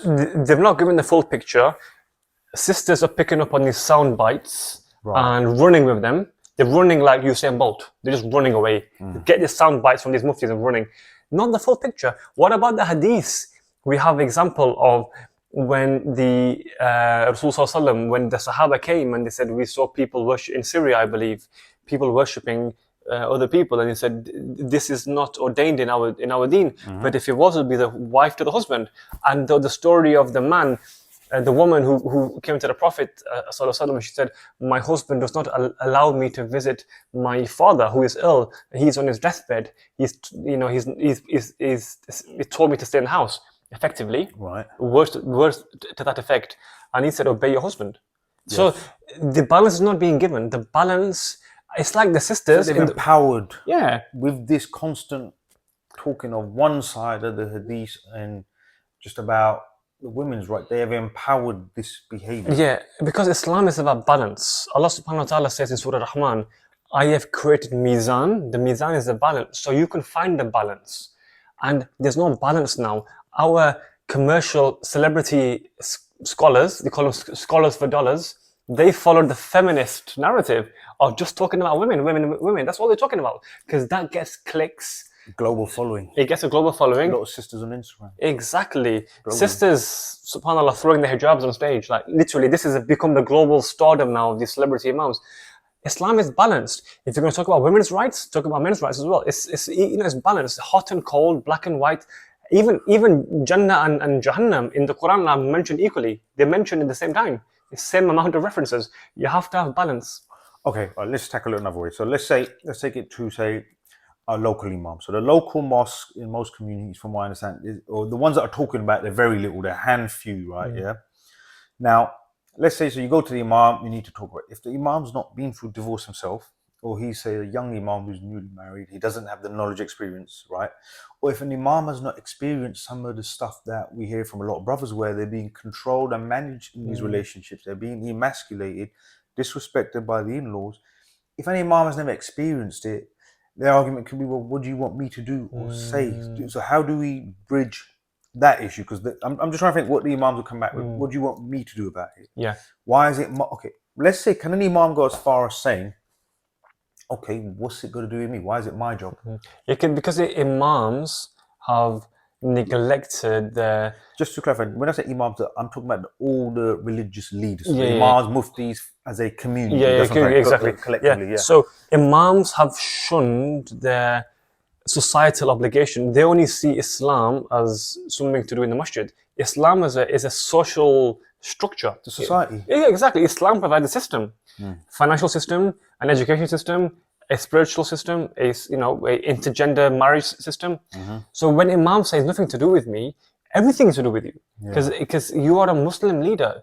When it comes about matters of marital problems, finances, we should come to you. It's not just about religious affairs. He's taken on that. Yeah, exactly. He's taken on the mantle, and Imam is a leader, so he should be well versed in matters which affect 50% of marriages now, which is divorce.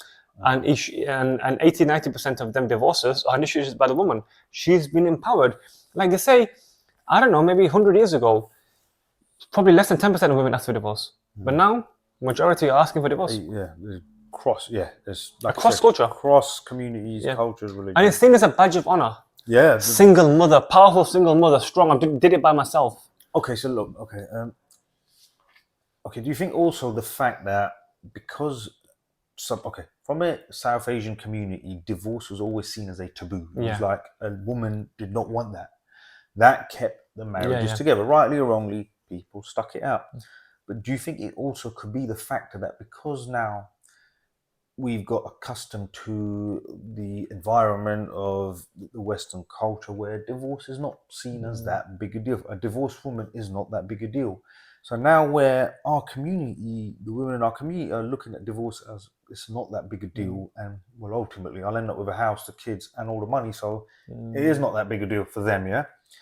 is it that's what's fed into it also, because it's not taboo. No one's embarrassed of it. There's no shame of it. That's and true. fathers and brothers are happy to support these sisters. This is what I'm saying. These sisters have fathers and brothers supporting them. Yeah, exactly. So a function of a society is to keep the social structure. And that was a big part of South Asian culture.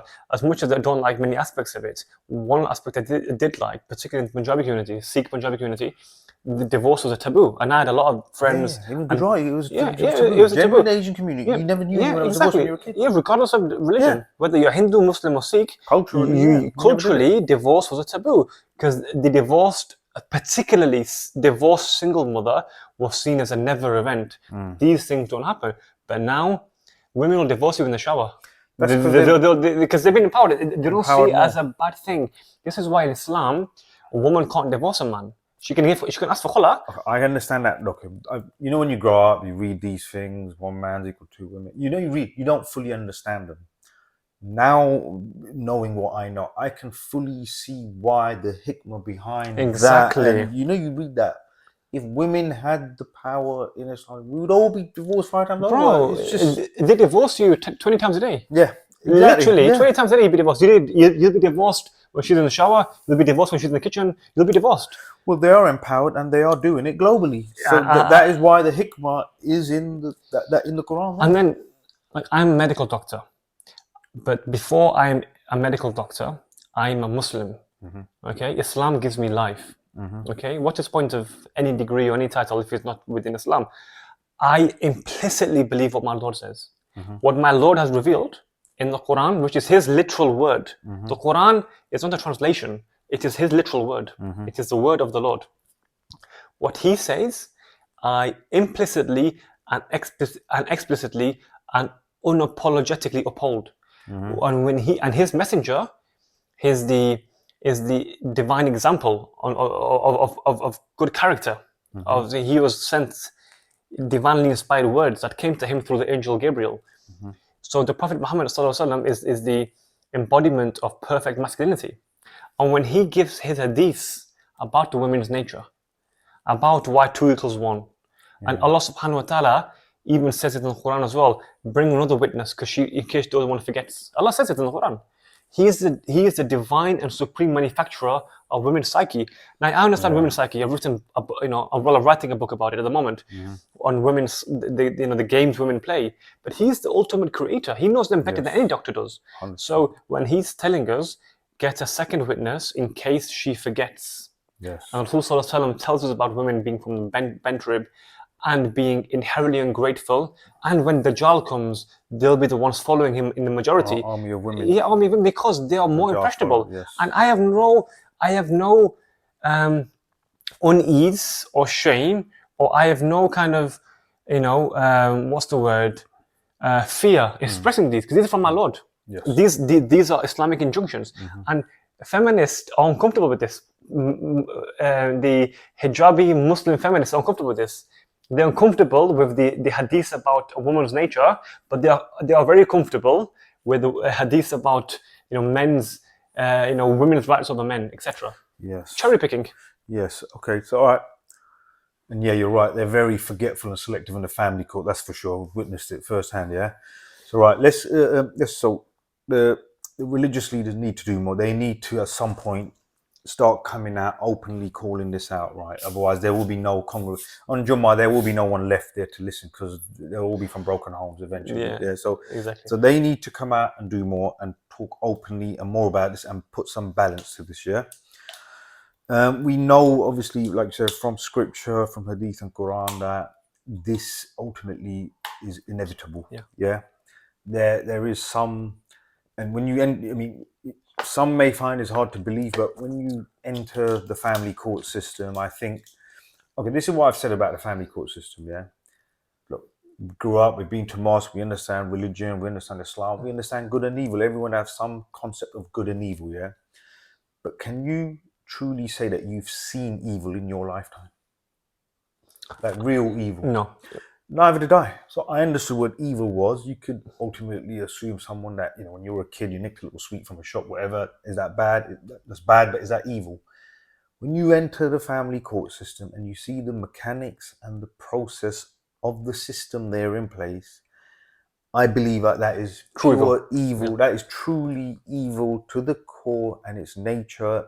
And I can say I have seen and now I understand what evil is. Yeah. To its nature. So that's obviously the second thing. Yeah. The third point, sorry, I want to get onto before we forget. Our time is short. Can you talk a little bit about what these red flags are? That because we don't want boys or girls ending up divorced. Yeah. This is not just about boys, but we're here for the community as a whole. Hopefully, we can help. Yeah. What advice do you have for both boys and then in turn girls who are looking to get married? The red flags, as we were talking about earlier. What advice can you put out there? So when it comes to marriage, vetting is very important. And at the University of Masculinity, we advise guys, we have a vetting protocol. We always say the first question you ask, beyond the salah and etc., you ask the basics of Islam first, but everyone, usually your meeting should be praying and fasting anyway. So beyond that, you ask the girl, what is her relationship like with her father? That's the first question. Some of them don't have fathers, divorced, or father passed away in some cases, or separated, etc. Or the father married again. He's still married to her mother, but he married a second wife and spends more time with her. This happens as well. But you ask, what is her relationship like with her father? And if she says anything in a negative way, avoid like the plague. Because we talked about conditioning earlier, preconditioning. So if she has any negative sentiment to her father, right, then her first love, so to speak, of her life will be her father. Her first superhero's dad. Yeah, exactly. And if she's got a negative perception of him and an overall negative sentiment towards the father, she's going to subconsciously bring that into marriage. Trust me. Right. I can tell you as a doctor, she will bring that baggage, that negative baggage into marriage. That's the first question you ask. And if at that place, at that juncture, you can go either way. You can pursue or not pursue. If she's got a good relationship with the father, then you ask the question as well. You ask, how was your father's relationship with your mother? That's the second question you ask. Okay, so that sort of question, what you're gauging for, so I understand it, is you're gauging for the second generational trauma. Yes. Right. So the objective is to gauge what trauma is she carrying. Exactly, because you want trauma-free wife. Of course you do. Like for men, trauma is good. You don't wish for trauma, but when it comes, you embrace it. Trauma in the Quran, all the prophets went for trauma. Yaqub, alayhi salam, Ayub, Musa. Trials and tribulations. Trials and tribulations strengthen a man, but with women, they weaken and cause personality disorders. So borderline personality disorders are a legacy of childhood trauma in many, many instances. So you want less trauma, the least trauma, the better. Sorry, just so I understand you, because this is a subject I am very interested in now. Yeah. So what you're saying is, okay. So ultimately, in any relationship, especially one of marriage, that is something to gauge for, is the trauma. Yeah. How that trauma got there, obviously you gauge with the relationships she's grown up with. Yeah. But you're gauging for trauma because it's a trauma that then feeds into the personality disorder. Yeah? Absolutely. Okay, sorry, carry on. Yeah. So something called borderline personality disorder. Okay. And that's a whole new kind of worms, okay? BPSD. So in that, you can a narcissistic personality disorder as well. A narcissistic personality disorder, and it happens in a lot of women where they avoid accountability, and that is a very big red flag. If a woman's avoiding accountability, okay, Asif, yeah, just what is? I don't want to miss any of this, right? So let's go back to this. So okay. The NPD, the narcissistic personality disorder, is the more extreme version of the personality disorder. Yeah. So let's start in systematic order with this here. I want to try and cover everything on this. So start with the borderline personality disorder, how that happens, what that looks like, how does it play out in a relationship and a marriage, and what to look out for, how that borderline personality disorder, where's the boundary line between the borderline to narcissistic personality disorder. So I want to try and cover this in detail and depth if we can today, more than anything, please. There's two keywords here, or two keywords. First is disorder. So it's a disorder. So it's not normal. So let's stop glorifying it. You see in the media, people saying, oh, I've got BPD, but it's fine, I'm normal. No, the word is disorder. Like, it's like diabetes. It's a dysregulation of insulin. So it's not something that's good. Yeah, exactly. However you look at exactly. it. But it's not something to be ashamed of. Exactly. Either, Yeah. It's nothing to be ashamed of. It's like diabetes. It's a dysregulation of your insulin. Same as borderline personality disorder. It's a dysregulation in your emotional attachment styles, your neurochemical cascades that determine your relationships. You get love flooding. How you decipher your emotions and communication is a disorder in that. Absolutely. Just from a layman's perspective now, I say something to you that is very normal, but the way you perceive that information, process it, and then understand what it is emotionally is a completely different story. Absolutely. And the other key word is borderline. So this is borderline. It's not overt. And people often get married and they are... It's covert. Yes, exactly. It's covert. So just to clarify, borderline personality disorder is normally covert. Yeah, exactly. It's covert. It's borderline, as in it's not overt, and it's not fully fledged. It's just they might get some things right, but so let's say it's 50-50. They might understand 50% of the information, but the other 50% turns into this dysregulation bit of the brain. Absolutely, and it's a fantasy that you don't know. Exactly. So you get limbic hijacking. So the limbic nervous system, which is right at the back of the brain here. So the limbic nervous system gets hijacked. You got the cortex, the frontal. I don't want to bore you guys with anatomy. No, it's fine. Prefrontal cortex. I understand. I love it. The prefrontal cortex is executive functioning. That causes the rational decisions. The limbic system, particularly the basal ganglia, now that's the hijacking part. That's where emotional hijacking occurs. And when BPD, emotional hijacking is much more common. It's a much more common occurrence. Emotional hijacking is where you get extreme love, or extreme jealousy, or extreme anger. Yes, okay. So it's just hijacking. It's not regulated. You get flooding. Yeah, so their brain can't regulate the information to the emotion. Exactly. Whereas ADHD, for instance, a neuroatypical disorder, if you like to use that word, neurodivergence, ADHD is the inability to regulate focus. Okay. Right. Yes. It's to do with dopamine, etc. Because dopamine is the reward of motivation. Yes. You keep motivated. Yeah. Whereas with borderline personality disorder, it's a dysregulation of things like dopamine is one of them. So dopamine as well. You've got noradrenaline there. You've got serotonin, which is happy hormone. So oxytocin, which is the connection hormone. A lot of these hormones are either underfired or overfired. Okay, so does the individual with the personality disorder know that they have a disorder? They don't. So they're complete. Okay, so this is what we need to get to now, To the individual, they have no knowledge of their. To them, it's just how they process information and this situation. So basically, if we had a normal conversation, you overreact emotionally and aggressively. I'm thinking, like, what's up with this guy? It was a normal question. You're genuinely think, like, he's disrespecting me. Exactly. You genuinely believe that happened, and you have no control over it. You have no control over it, but you can have metacognition. Metacognition is having metacognition is a term where you rise above your head. You become like a ghost and say, you know what? Objectively, you said, I'm behaving unreasonably here. Yeah, but can they? Okay. That is possible even with the disorder. They can do that.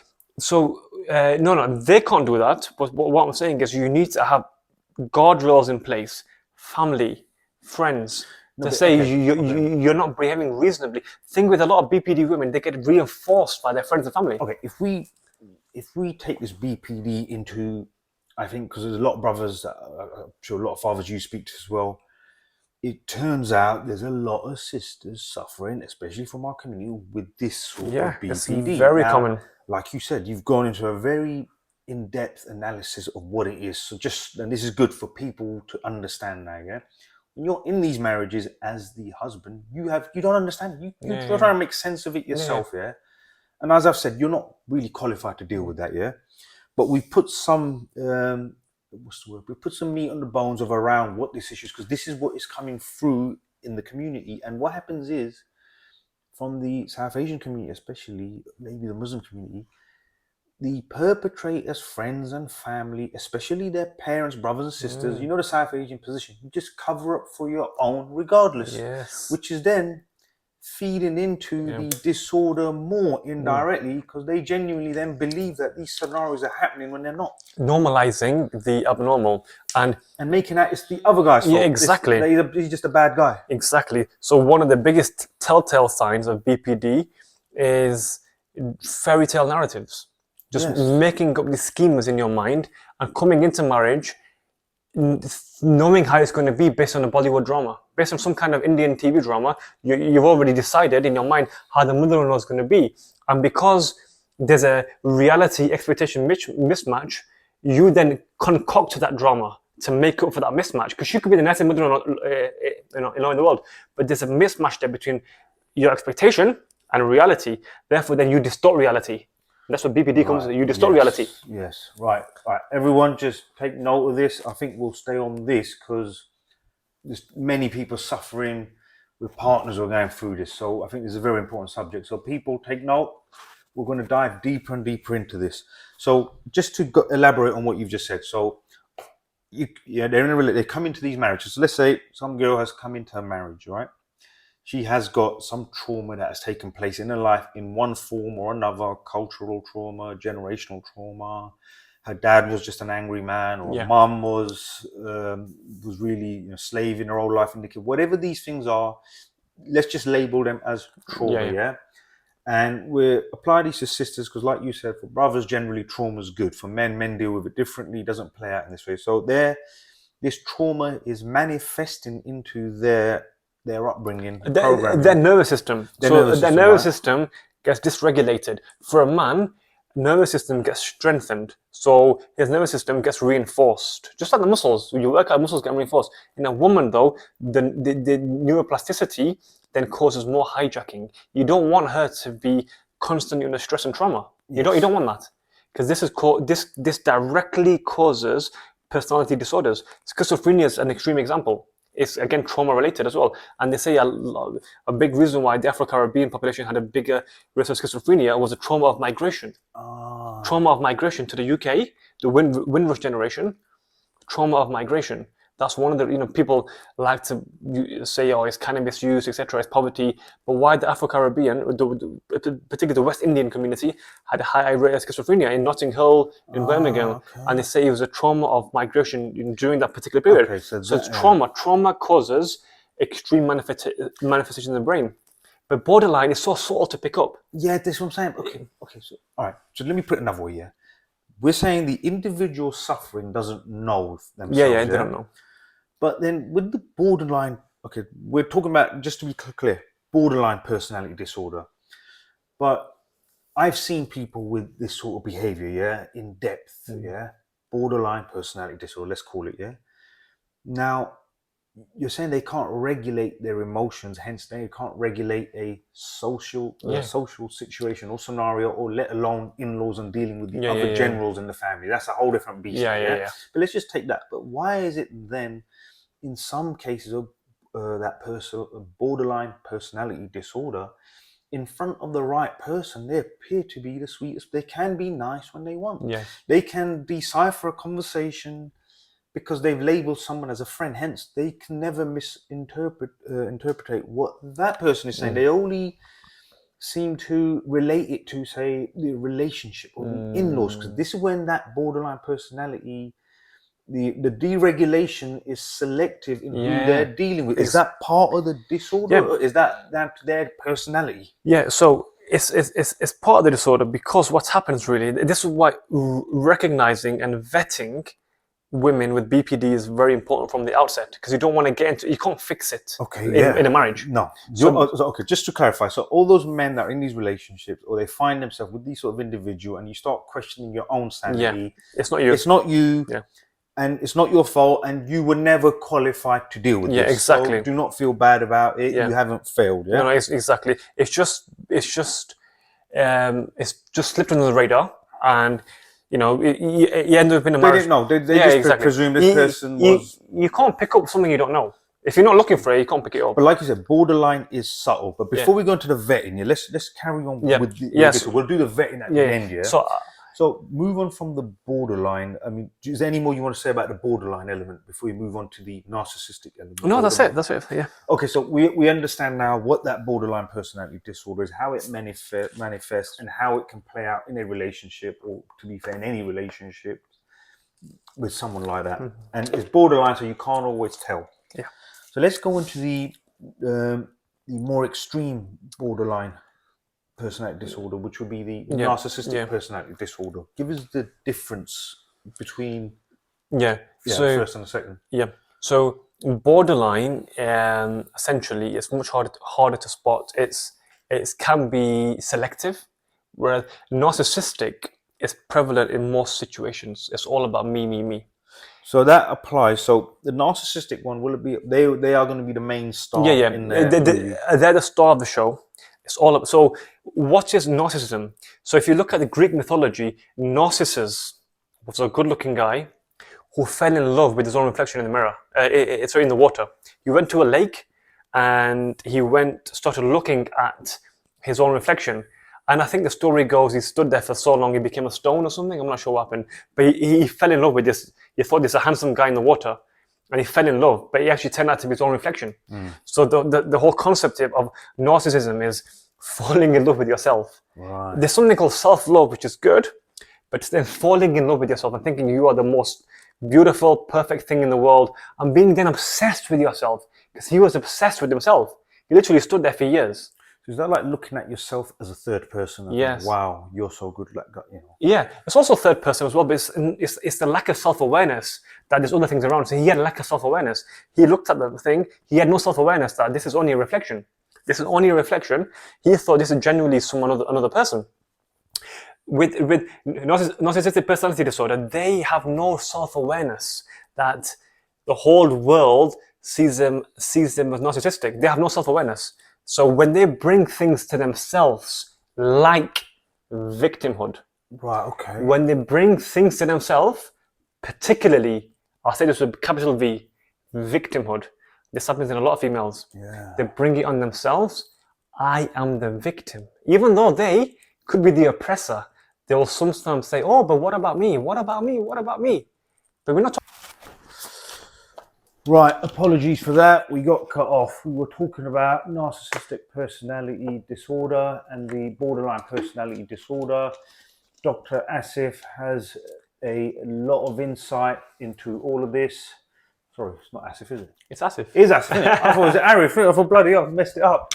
Yeah, he has a lot of insight and a lot of knowledge. So we're going to make the most of the time we have left, and we're going to try and put some knowledge and information around all of this. So Dr. Asif, carry on with the narcissistic personality disorder, the Greek mythology, as you said, the guy fell in love with himself, became stone. Yeah. You sort of on that, and how the narcissist perceives themselves to be the victim in their story, no matter what the scenario. Cool. So we call it narc. It's just a smaller term for narcissistic personality disorder. The other side of that is hyper empaths, so people who are empath. So having a bit of empathy, or empathy generally, is good. Having self-love is good, but you don't want to go in the extreme sides. So hyper empathy, where you literally play out other people's emotions. So what's that the opposite of the narc? Yes, so you got narc there, narcissistic personality disorder, and then you got extreme and hyper empathy. Is that like a people pleaser? Yeah, exactly. Right. So you've got two ends of the spectrum. We should be balanced. So we should be in the middle. Some self-love, boundaries, assertiveness, but not narcissistic personality disorder. We should be empathic. We should be caring and reasonable with other people and tolerant, but we should not be walkovers and doormats. The hyper-empathic person. So you got the empath and you got the narc. These are the personality disorders which usually present with, aside from BPD, but the narc one is much more common. Narcissistic personality disorder is much more common, and it's much more detrimental to other people around you. The hyper empathy one, the empath, you just taking other people's problems. Yeah, exactly. Yeah. You kind of ruin your own life by taking on other people's trauma. You don't really outwardly manifest, whereas the narcissist will outwardly manifest their own insecurities, to their own trauma to other people. Yes. Okay. So with narcissistic personality disorder, we've got a very bad conception in society. We think only men are narcissists. We look at Donald Trump. Oh, he's so bombastic. He's got such bravado. Actually, it affects women 60 to 70% times compared to men. Okay, right, hold on, doctor, 1 second, right? You know, you said the opposite, so you got the narc and you got the empath, yeah? Yeah. So you said you have to find a balance, but the individual themselves who's on either side of that extreme, they can't control it. They're dysregulated. Yeah, they're So dysregulated. they don't have a choice in that, do No, they? no, no. They don't have a choice in that. But they do have a choice to seek therapy. They do have a choice. Oh, but they can only seek therapy once they realize they have a problem. But if they don't actually believe they have a problem, they believe they're just a victim of circumstance. Yeah, no, exactly. So Yeah. what can cause them to have that moment and think, wow, there's something wrong with me? Like, what do we do? Every single narcissistic person I've come across, and usually females, after they've had therapy, they said, you know what, I was that person and I was wrong, and they have insight. However, going back to your question, how to get to that stage? How to get to that stage is, reinforcement from people around you. Like, are they saying just something not right with you? Are you the common denominator in all the breakdowns? Breakdown of friendships, breakdown of relationships. Are you the common denominator? It's only happening to you, and you're the common person. If that happens, you're like, wait a second, I might be the person that's causing it, not the victim here. Okay, so but ideally, so let's put it to what is affecting a lot of fathers that we speak to, and because they're dealing with, unfortunately, a lot of women who are suffering from this. Yeah. So ultimately, these women, when they say listen to, they won't listen to the husband or his side of the family because they are used as, in this drama, they are used as these evil people that are making her a victim. Yeah. So ultimately, it comes down to the person with the disorder. The husband is, again, he's the one that's making her a victim. So it'll have to be from her mum, dad, brother, or sister. Yeah, from her side. Yeah. They need to come forward to help her. But they won't. Again, princess complex. She's right. She's beautiful. She's right. She's princess. I know girls who are 3 out of 10, and their parents think they're 10 out of 10s. They physically can't even, correlate. They physically can't correlate what she's like. Never mind emotionally. Okay, so while we're on the subject, right, so any brothers out there, so this message, let's make this message now specifically for brothers, because like I said, these sisters, especially they're from our community, they are our people. They're everywhere. So I've got sisters, I'm sure you've got sisters, cousin sisters, extended sisters, people that in the mosque, they've got sisters and daughters. So what message will we put to brothers and fathers and uncles in the community to look out for this, or to say, listen, we know they're your blood relative, but we don't want these sisters to get divorced. We don't want them to suffer, and we want to help them. So what can they look out for or do to think, is my daughter or sister lying, or is she suffering from this BPD or NCD? Right, okay. I always believe in prevention is better than cure, and that's always been my mantra in medicine as well. I'll rather make someone not develop diabetes when he is pre-diabetic than to treat the diabetes when he gets it. So I believe in prevention is better than cure, and I use that same framework in coaching. So when it comes to personality disorders, okay, I don't believe any brother should marry a woman with BPD unless she agrees to premarital therapy. Therapy, right. Okay? No. I'm not discounting the sisters that have it, because up to 40% of women in our community will have it, by the way. Okay? 40% of women will have it. I very much believe so that. 40% of women will have it. We're very good at saying, oh, she's medically fit, blah, blah, blah. She's not got diabetes or thyroid or polycystic ovarian syndrome, etc. It's him, yeah. Or blame the other guy. Yeah, exactly. But what about her mental health? That's very important. So I would say, okay, and how do you uncover BPD? Well, you want a doctor, you want a psychotherapist. When you vet, ask about trauma, particularly trauma, male-related trauma. Father leaving, father abusing, physically abusing, sometimes sexually abusing even, na'uzubillah, but yeah, it does happen. Ask about abuse, particularly male abuse in that family. Uncles, fathers, stepbrothers, etc. Ask about abuse, because that is a good indicator Well, it predisposes her. Like I say, it doesn't always lead. 40% on chance, but it doesn't. More than half the cases it doesn't lead. So it does predispose her to having borderline personality disorder and learned victimhood. Learned victimhood. Okay. Yeah, learned victimhood. Because she's a victim in her younger years. She was, whatever happened to her, trauma, she's a victim. So she takes on that personality as I am a victim now as well. Yes. As a fully grown woman. And she'll play out these scenarios. Well, she's a victim. She'll play out a scenario where somehow she was the victim, or she's the oppressed one, or she's had it hard or difficult. And if a situation goes wrong, there's no accountability. This is the thing. His fault or her fault, or your house is your house, and your house ain't big enough. Or doesn't matter. It was your mum and dad, even though you were living separately. Exactly. Scenario will be made to suit. It's all about me. Like, for instance, husband comes home from work. You know what? Today's been horrible. I've done 12 hours, but I had a hard day as well. The response would be, I've had a hard day as well. But just validate his feelings first. He's had a hard day, and you've had an equally hard day, but he's not talking about you. He's talking about him. It's like saying, oh, by the way, Spain is a hot country. Yeah, but Greece is also hot as well. But we're not talking about Spain, Greece. But this is what I'm talking about. It's a ridiculous. For those who have never dealt with, because this is what I've said, right? Yeah, and go back to vetting in the community. Yeah.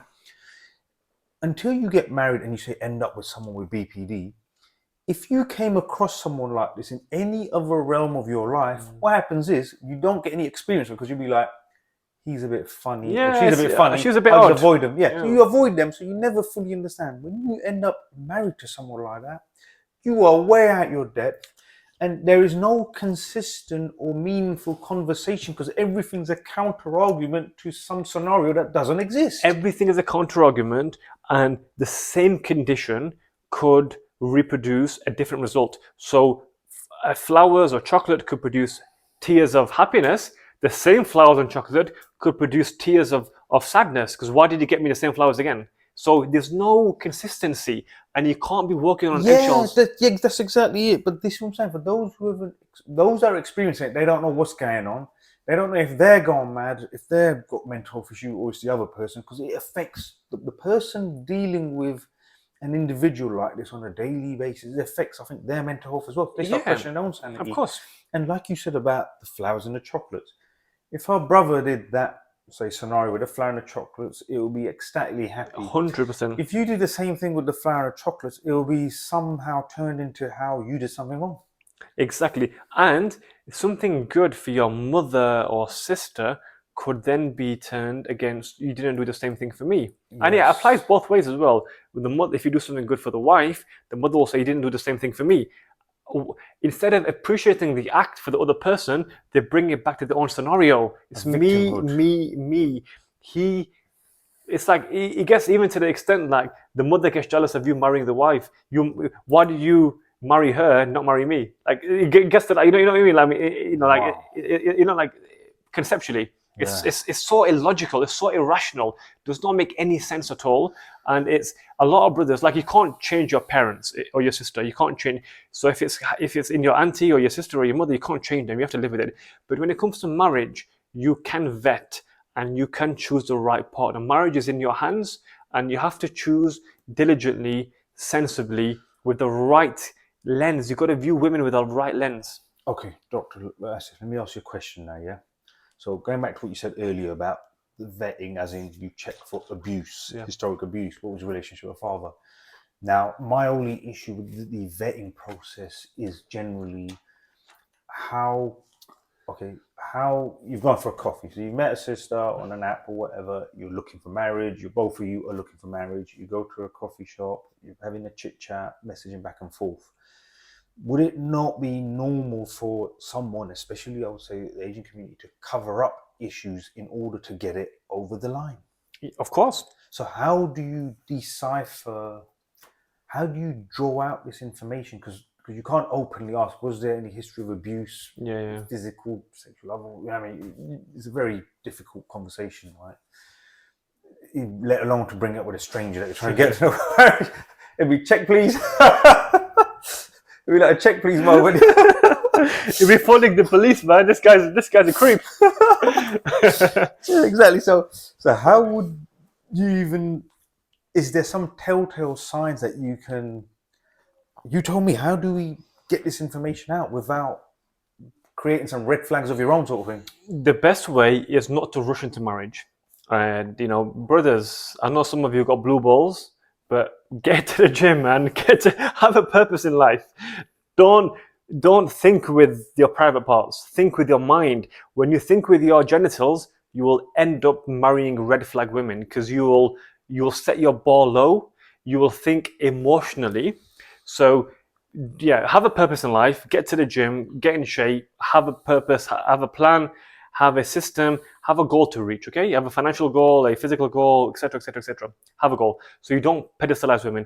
When you start pedestalizing women, you will marry women without even asking them the red flag questions. Because you're just happy to get married. Yeah, you're happy to release, bro. You're happy to bust a nut halal way. Man's a man, innit? Yeah, man's a man. Right. Yeah. Okay, so let's go back to this. Okay, let's just say for argument's sake. So I'm a sister. I met this guy, right? Yeah. And I've got a history of abuse, or my family ain't that great. They're all a bit whatever. There's been violence, aggressive. They're back home. They're from a village. However you want to perceive it. Yeah. I'm obviously going to try and to give myself a good chance of making this work, especially if I want. I look, for example, let's say for argument's sake, I meet a guy. Yeah. I'm a sister. I met a guy. Let's say he's a doctor. He's a good catch. He's a doctor. He's educated. He's nice looking, whatever. And I'm thinking, right, I'm not going to be forthcoming with this info, am I? Because it's a game. There is an element of everyone's playing a game, yeah? I don't want to lose him. Yeah, so she's thinking, I ain't going to tell him that I may have these issues or potential issues. And with this BPD personality, these borderline personality disorders, especially if it's covert, not overt, and the narcissistic personality disorders, which are covert, these people are experts at Concealing, concealing to the point where you can never convince that person that this is a bad person or there's something wrong. They will put because the experts are lying. The experts are lying. Yeah. Say it again. The experts are lying. Right. So especially those that have narcissistic personality disorder, their experts are lying. Yes, 100%. So okay, let's talk about in that case, right? Yeah. So let's say, okay, vetting prevention is better than cure. Once you end up, let's touch on this for 1 second. If you find yourself, a few weeks, months into your marriage, every scenario is she somehow the victim, the conversation's not flowing, you don't feel like chemistry and click purely because there's some emotional irregulation, personality disorder. What would you say to those guys right now? In my mind, there's nothing you can do to fix it. No. You're done. You can't do anything to fix it. Even as a doctor, I wouldn't fix it myself in that marriage. I would always seek external help. Okay? And external help, you should always, because this is a psychiatric disorder, by the way. Yes. Okay, it's psychiatric.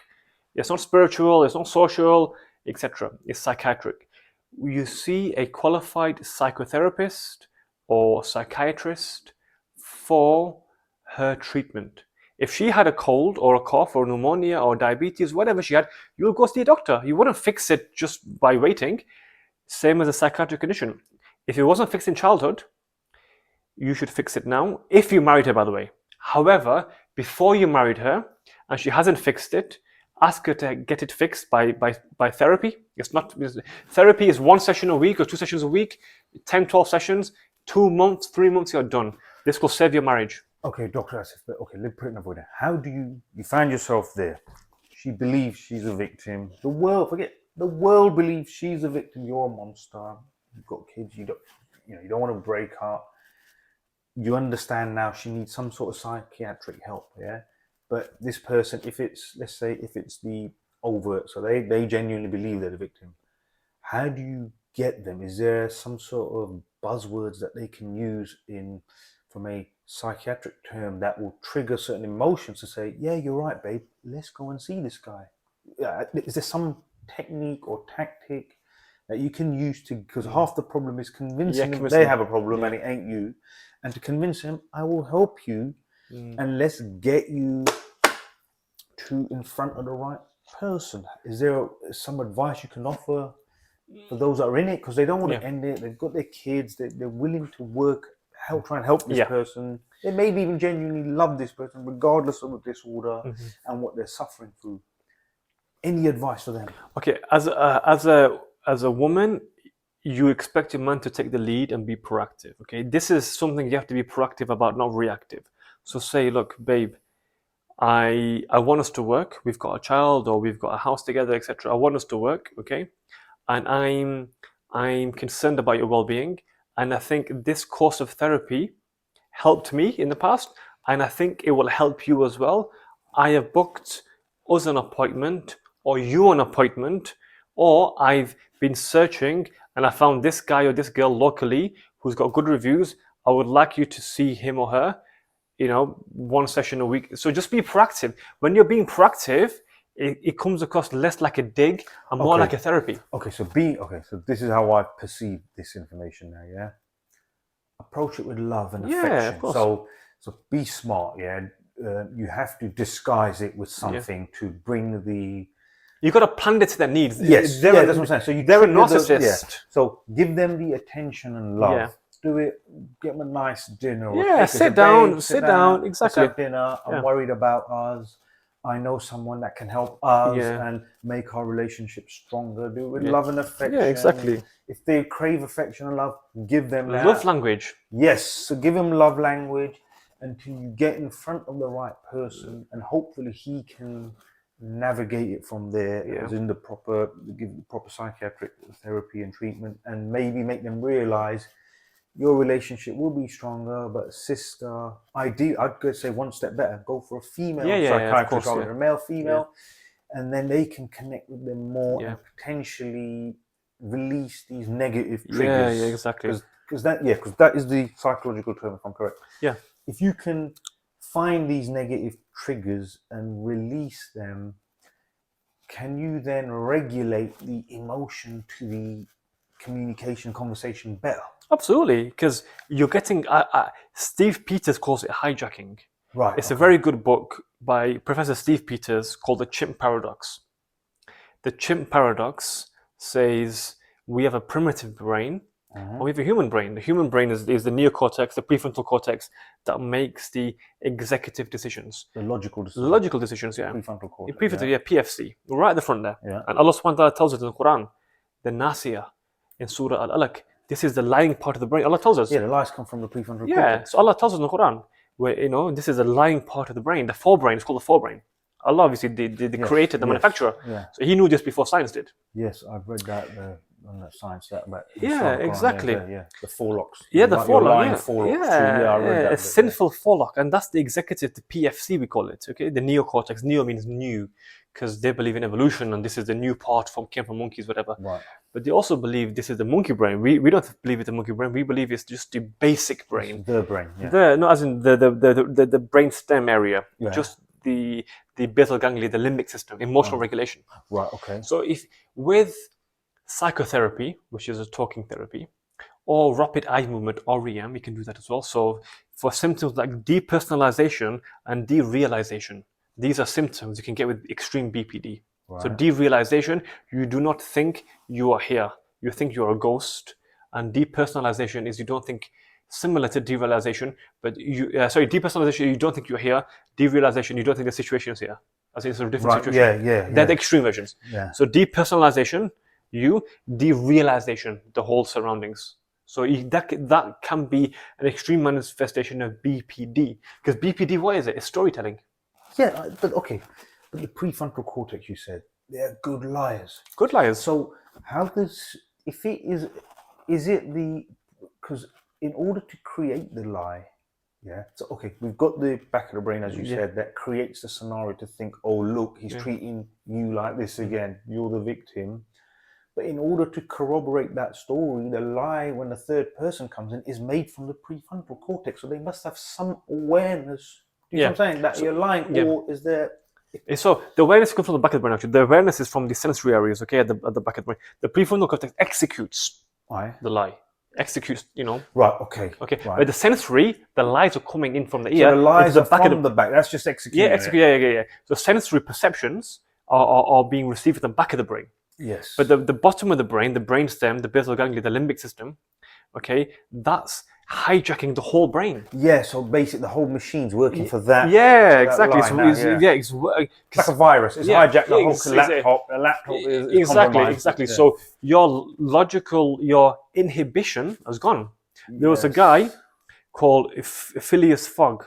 Phileas Fogg, yeah. No, my bad. No. You're talking about some. Around all the 80 days, is it? You're talking about some traveler guy, right? Yeah. There was another one. There was another guy who he was working on a railway station, and he got impaled by a pole, and that took out his prefrontal cortex. Took it out. Okay. Because the prefrontal cortex, it executes, but it also inhibits because it's the akal. The akal is there. Akal will say, that's a stupid thought. I'm not going to act on that. Common sense. Just so that akal means common sense. Common sense, yeah. Common sense is there, right? Yeah, exactly. Because your prefrontal cortex will say, eat chocolate and sleep with every woman you want. This is the human nature. But the prefrontal cortex says, no, I'm not. So that's the fantasy part of the brain. Yeah, exactly. Chocolate, sleep with loads of women, fantasy, back in the brain, back in the brain. Prefrontal cortex saying, shut up, it's not going to happen. Exactly. Stop dreaming. Because Allah does not hold this account. Allah says this is what you consciously. Yeah, because Allah says this is what will be held for account. This guy, I think it's Phileas Fogg, his name was, or something like that. It's similar. He got impaled, and the spear took out a bit of his prefrontal cortex, and he went. So he got impaled. He didn't die. He continued working. True story. This is 200 years ago, and he just kept swearing, and he just kept being sexually inappropriate. Right, apologies. We are back. I'm having memory technical issues. Obviously, we've got loads of information coming out, so we'll just keep going as long as we can.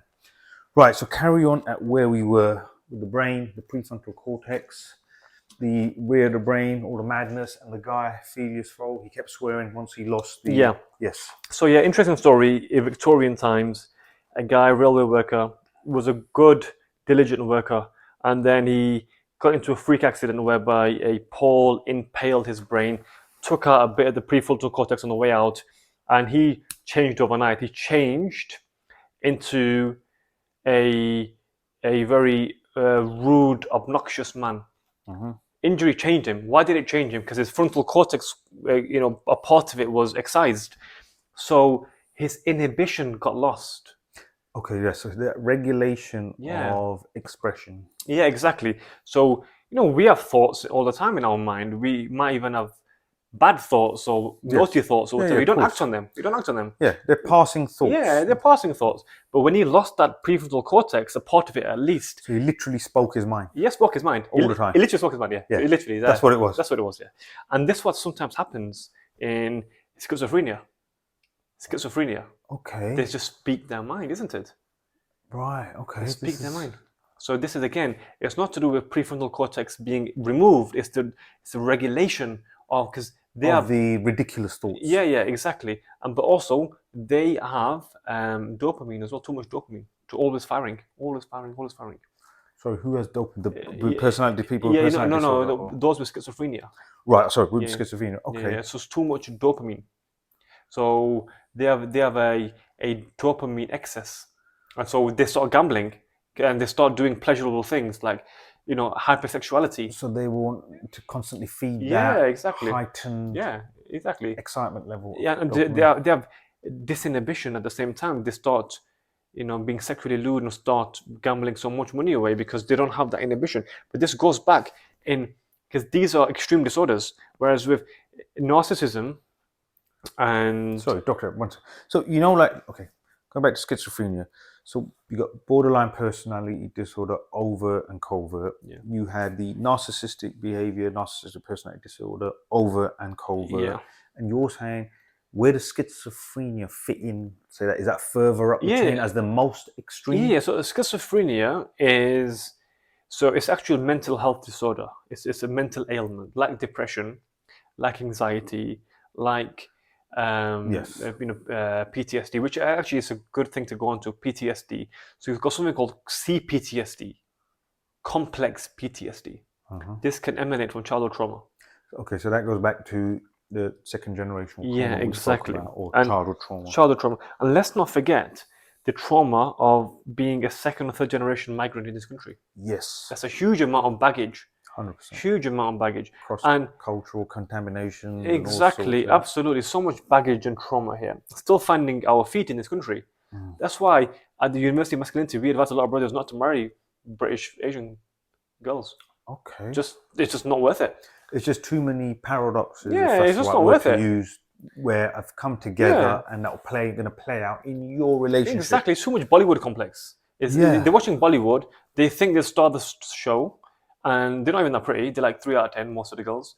You can get a much better looking Latvian or Peruvian girl. Sign me up, bro. Bro, let's do it today. Sign me up, bro. Much better looking. Who will give you peace.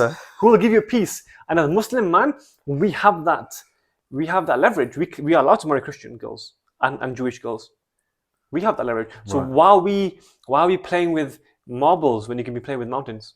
Yes. It's not. Some fruits are not worth the squeeze. I agree. I think yes. Look, I think if you find a girl now from the same, say, cultural background, so Gujarati, Pakistani, Bangladeshi, she's reasonably practicing as good. And I said practicing in the heart, in the personal affairs, as well as the practical stuff. And who's just sensible, a nice personality all round. It's even saying it, I feel ridiculous. It's too much to ask. It's not going to happen. It's a fantasy. It won't happen. So to get a girl who's psychologically not damaged, she's okay. So would you say then? Okay, now that you've touched on this, so these women that you're referring to from other countries and whatnot, would you say there's less chance of them having these disorders? Massively, hugely. But okay, so could someone not argue? Okay, so let's say if they're from Eastern Europe, they may have had a difficult background, culture or trauma, and then it's the same. But generally, they've had better because their dads are dads. They're masculine. So their framework, the societal framework, is still there to regulate. Exactly. Here, the mother wears the trousers. Okay, so hold on. So let's go back to this now, then. Yeah. These disorders and dysregulation.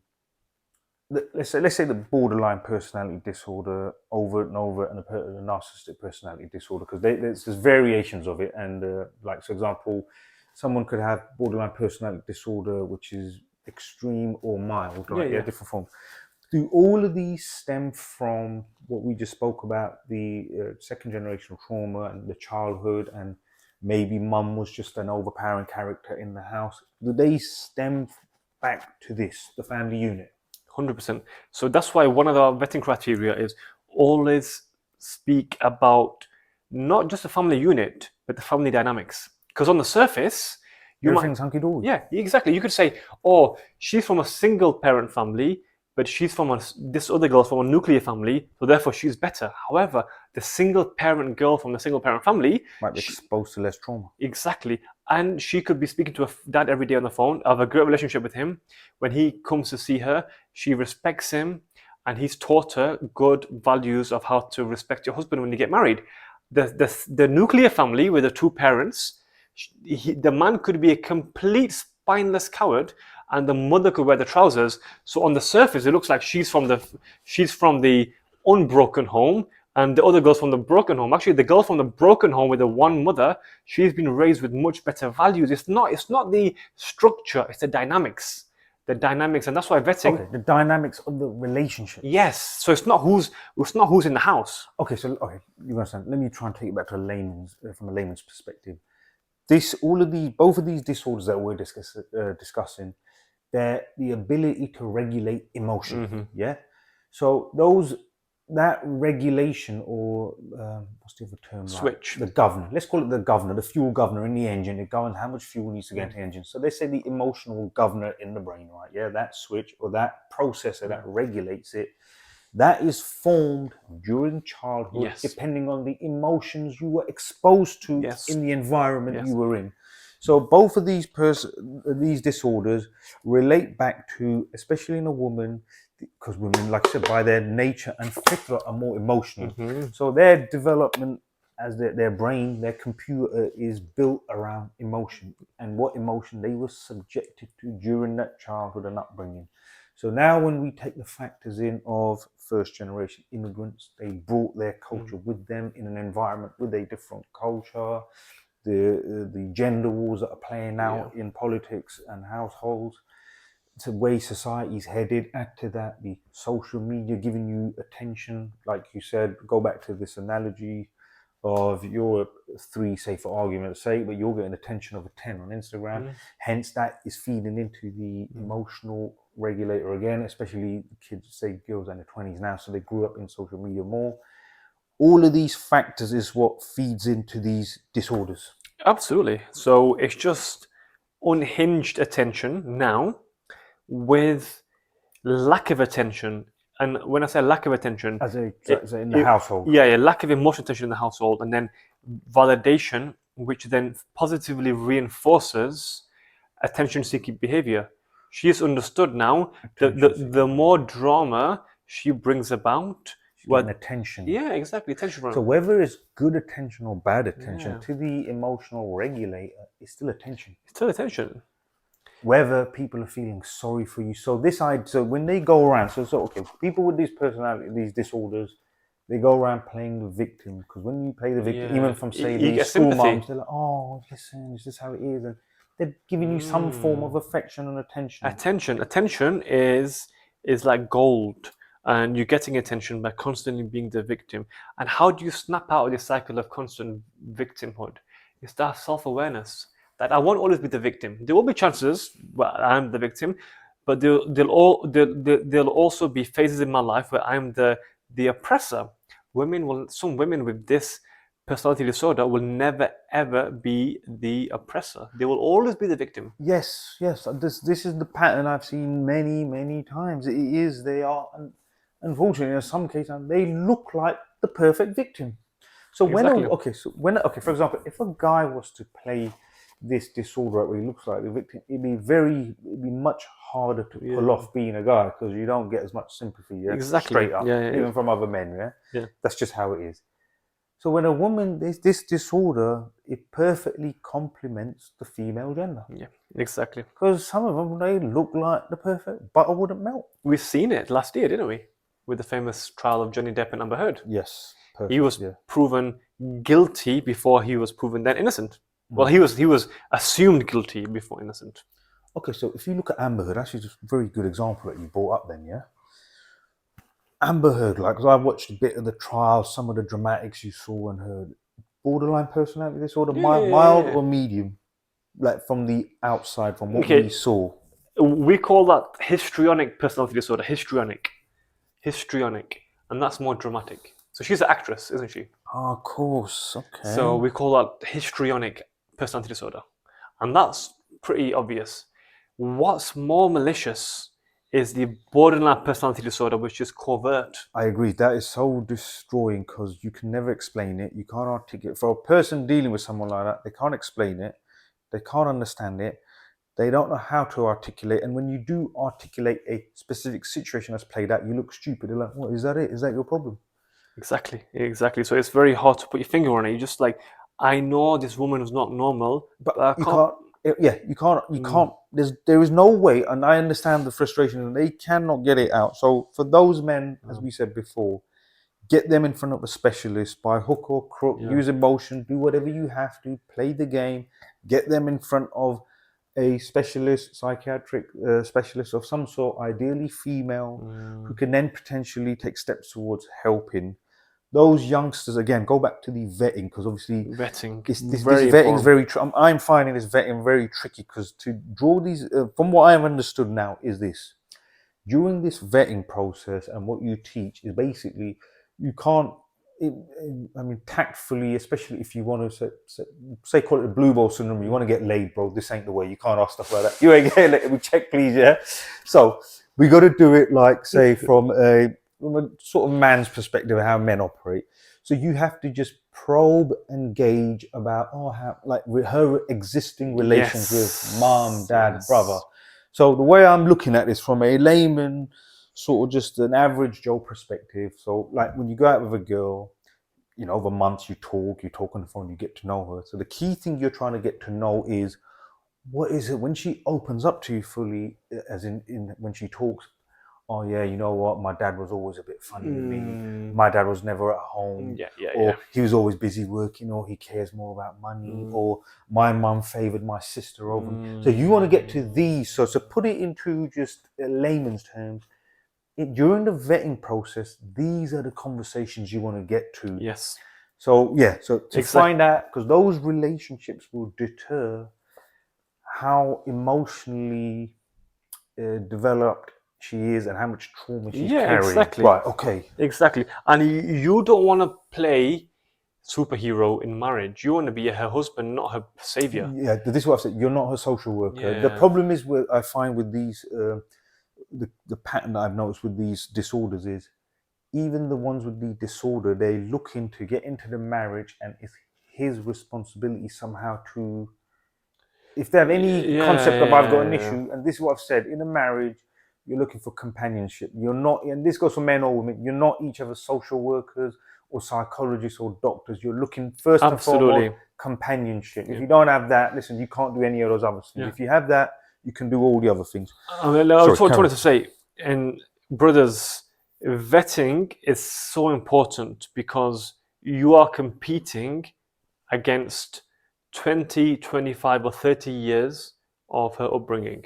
Yes. So make sure that is on your side, that is on your favor, that is, that is favorable to you. So you could either have 20, 25, 30 years of bad upbringing or the same amount of time good upbringing. So vetting is important because you can't undo all that trauma in the first few months or even years of marriage. She has to be willing and intentional about seeking help and actually having counseling and therapy beforehand, and then you can do it as a couple as well. But certainly she needs to get her demons off her chest and out into the clinic table with a qualified psychotherapist.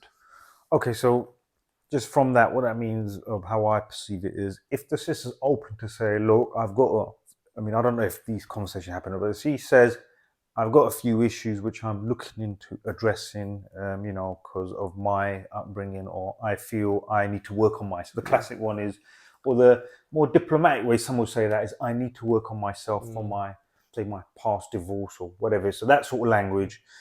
If she's open to saying stuff like that, don't necessarily see that as a red flag, because most guys will think, okay, she got issues. Yeah, but she's got awareness though. And this is a good thing. This is good, yeah. So if she's got awareness, for the boys out there, we can't just, dismiss. I don't believe. I think there are our sisters. They're from the exactly. We've got to look after them 100%. So we have to help them. If they've openly come out and say stuff like that, then we've got to get behind them. Yeah, but also, I need to stress, our culture is producing these kind of women because it's our culture, our South Asian culture, is producing women with huge amounts, a disproportionate amount of borderline personality disorder, narcissistic traits.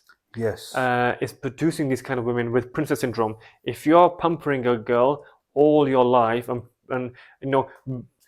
preparing all her life to be in a red dress on the wedding stage, you're giving her entitlement. Entitlement, yes. Entitlement, because all her culmination of her life is her wedding day. That's not a good way to live life. She has to have a purpose beyond that.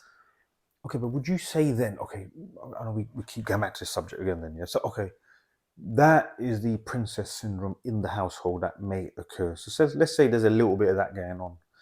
But this whole study or the whole red pill movement, they're saying the society as a whole, Western society as a whole, has entitled women. So let's say mother and father listen to say, well, yeah, we've done what we could, the best we could, and but it's the environment that has contributed to this entitlement. Do you see what I'm saying? Yeah. So environment absolutely contributes. Feminism has made God and then women. Well, I don't even think they believe in God, most of these feminists. But woman is. So how do you counter the societal position of the environment? Like, would you say, like, for example, I'll make it personal, right? Yeah. I had daughters, yeah, before this happened. I've got daughters. I have nieces. Let's put it this way: I've got many nieces now, yeah. So in order to counter the effects of this entitlement, because it is subtle, it is everywhere. Even as our practicing sisters, our Lima sisters, have been infected with this. Yeah. Going forward, I mean, how do you see as, what does that look like, that protection or that shield against this entitlement narrative? You have to present Islam as the only robust solution to a malignant ideology which is designed to break up the family.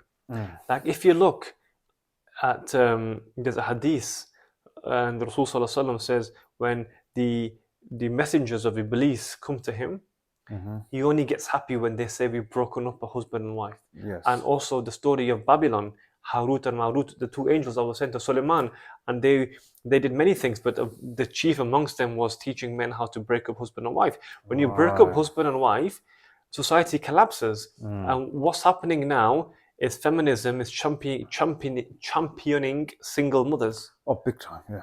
Strong single mother, strong single. Yes. No, if you're a single mother, something has fundamentally failed at the societal level.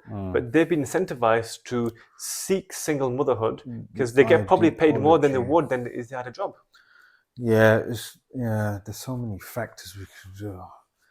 Okay, let's go back to the vetting. From what I've now understood, again, during the vetting process, what you're trying to establish, especially with a boy getting to know a girl, is the crux of the information you need is what her relationship, what is her relationship like with a mother, father, mainly father first, brothers, sisters, siblings, extended siblings, and all that sort of stuff, how their interactions are. And if you can get her from, I'll put it in a slightly cunning perspective, it may come across wrong, but you need to get her to feel comfortable to open up with you. And then the key information you want is the upbringing. Has she got any issues with her dad? Does she hold any resentment? Yes.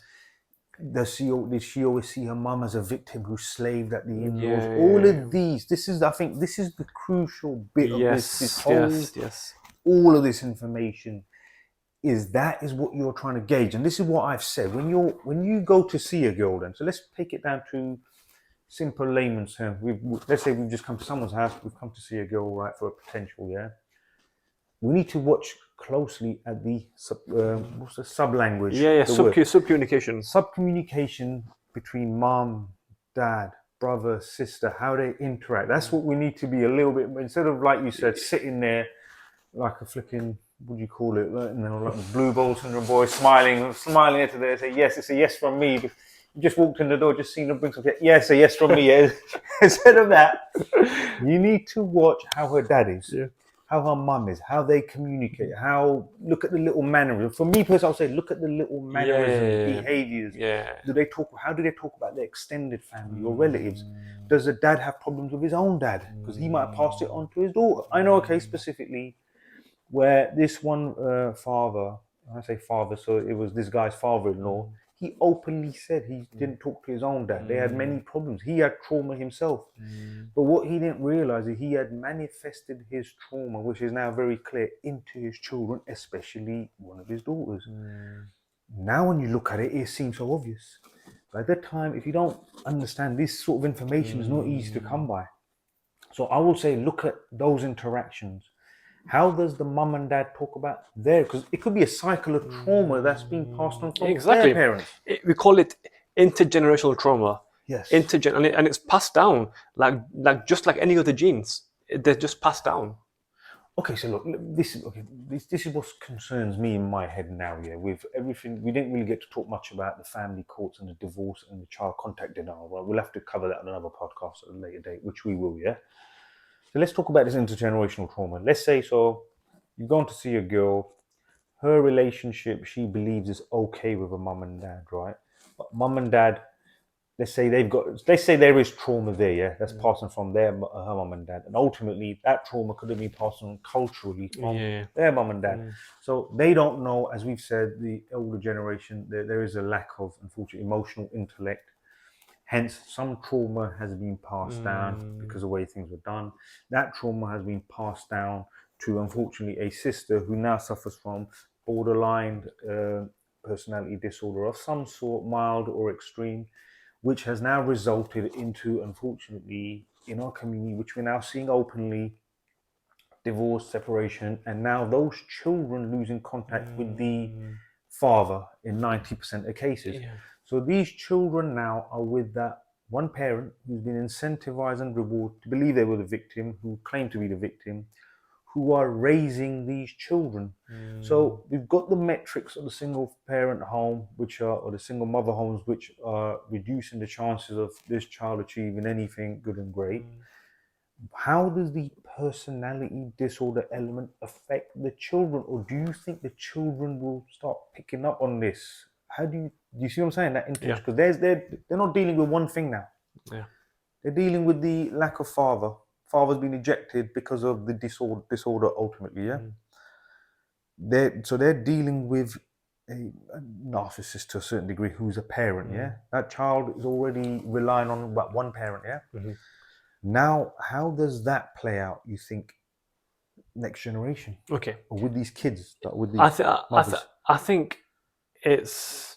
I know where you're going with this, because you'll think it will be a natural progression, but I think, inshallah, with God's will, we can break this generational trauma, and I'm committed myself to break it, because it's about equipping the next generation with the tools to survive and recognize. And just like we have no shame in saying, you know what, mother had TB, or mother had diabetes, we have no shame in saying that.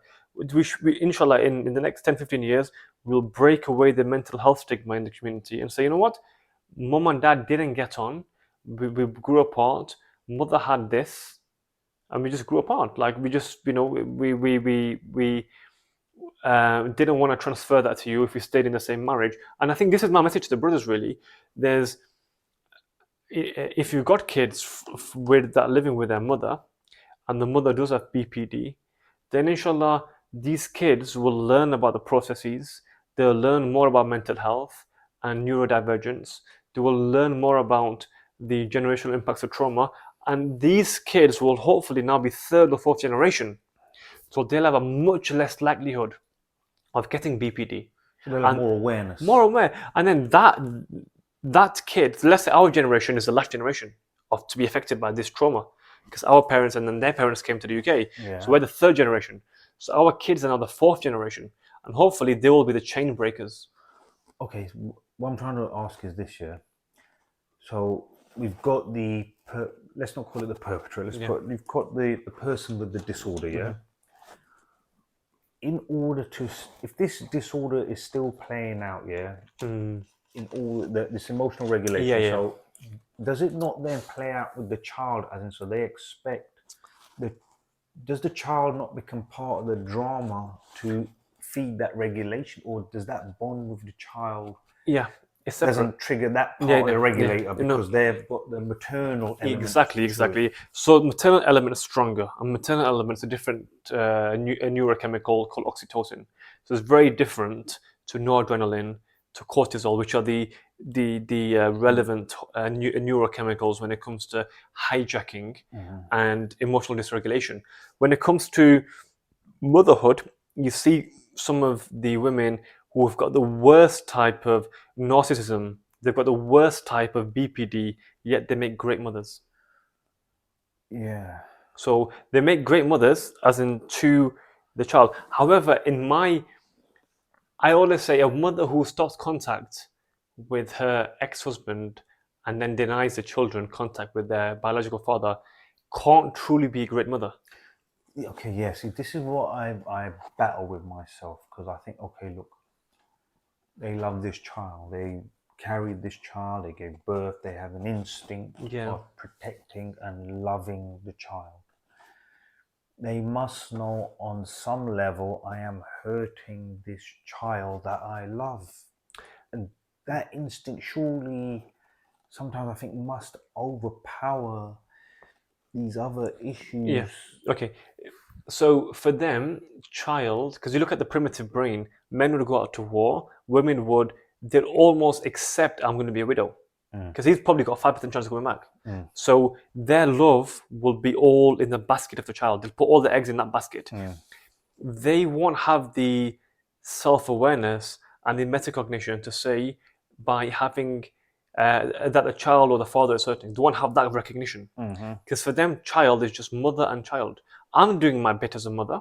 Yeah. And by the way, that part is independent from their narcissism and their BPD. They won't be a narcissist and have BPD when it comes to the child. Right. Okay. That's independent. So they will be the best mother they can to that child without necessarily having an awareness that lack of contact is adversely affecting the child. Because to have that self-awareness, you need executive functioning.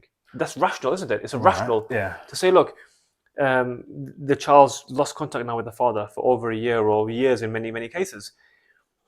That's affecting the child. They don't even have that awareness. They won't and they won't have the awareness, certainly, that this is affecting the man. Because that requires an even more level of self-awareness. Yes. So this is narcissism, but the hyper-empaths will. If you married a hyper-empath, she'll be overly cautious, and she'll be overly caring, and overly in tune with your needs. She'll give you more access, because she's hyper-empathic. Okay. This is opposite end of the spectrum. Yeah, well, I'll get to meet those women in the family court. Exactly. So where are those women? Yeah, well, those women make the clingy wives. They make the clingy and also annoying clingy wives. Very passive but clingy. Yeah, so see, it's about balance. It's about balance, isn't it? You've got the clingy, hyper-empathic wives, and you've got the narcissistic wives who don't care about anything, and they don't have. It's not that they don't care; they are just blindsided. They don't know about other people's needs. Okay, look, I've spoke to many fathers, many cases where we could talk about overt narcissists that openly want power, control, ego. Yeah, I've seen them. We've seen the covert personality disorder where you'd think the butter wouldn't melt, loveliest person will, but then at the same time, they can make up lies on the spot in a moment. And when they're talking about their, like how they're the victim, it is, if someone was to ask you, did that really happen? My answer would be, the way she's saying it, I believe it did all happen, but it was in her head. It's not real, but it did happen in her head. Like, do you see what I'm saying? So there's those types. Now, when we go to say the empath, the other extreme, the problem is, I think all of this, from layman's perspective, is if I was to look at all the cases I've seen, spoken to about, some were openly, you could tell, ego, control, I'm in charge, how dare you challenge me. Some were, like you said, the borderline, and there's bits of the empath where they actually, though it was in some twisted way, they absolutely loved this guy, but they still treat him like that. Covertly played games. And the other thing I want to ask you is this then, yeah? So, you know, with the children again, yeah, so they've got that maternal element playing out all the time, yeah? When the parents are still together, if the child sides, say, in some normal domestic scenario with, say, the father, can that the person with that disorder, can they then get their wires crossed over to think in some way where this child is now not fitting in with the narrative that I'm playing here, siding with father? Can they then switch and show that child, I think, a little face, or that's something they have, especially mothers to daughters, where one little look, daughter's head down. I know cases where, so this is what I'm saying. Yeah. So if daughter's playing along with mum's drama, it's all good. Mum's in control, Exactly. Mum controls the bond, mum controls the school run, mum always controls that energy between. And I've seen in cases where when dad's around, daughter's getting really happy, they're doing stuff. Yeah, dad, shall we do this? Yeah, let's do it. Doesn't suit mum's little agenda there. They're going to grandma's. Mum doesn't like that.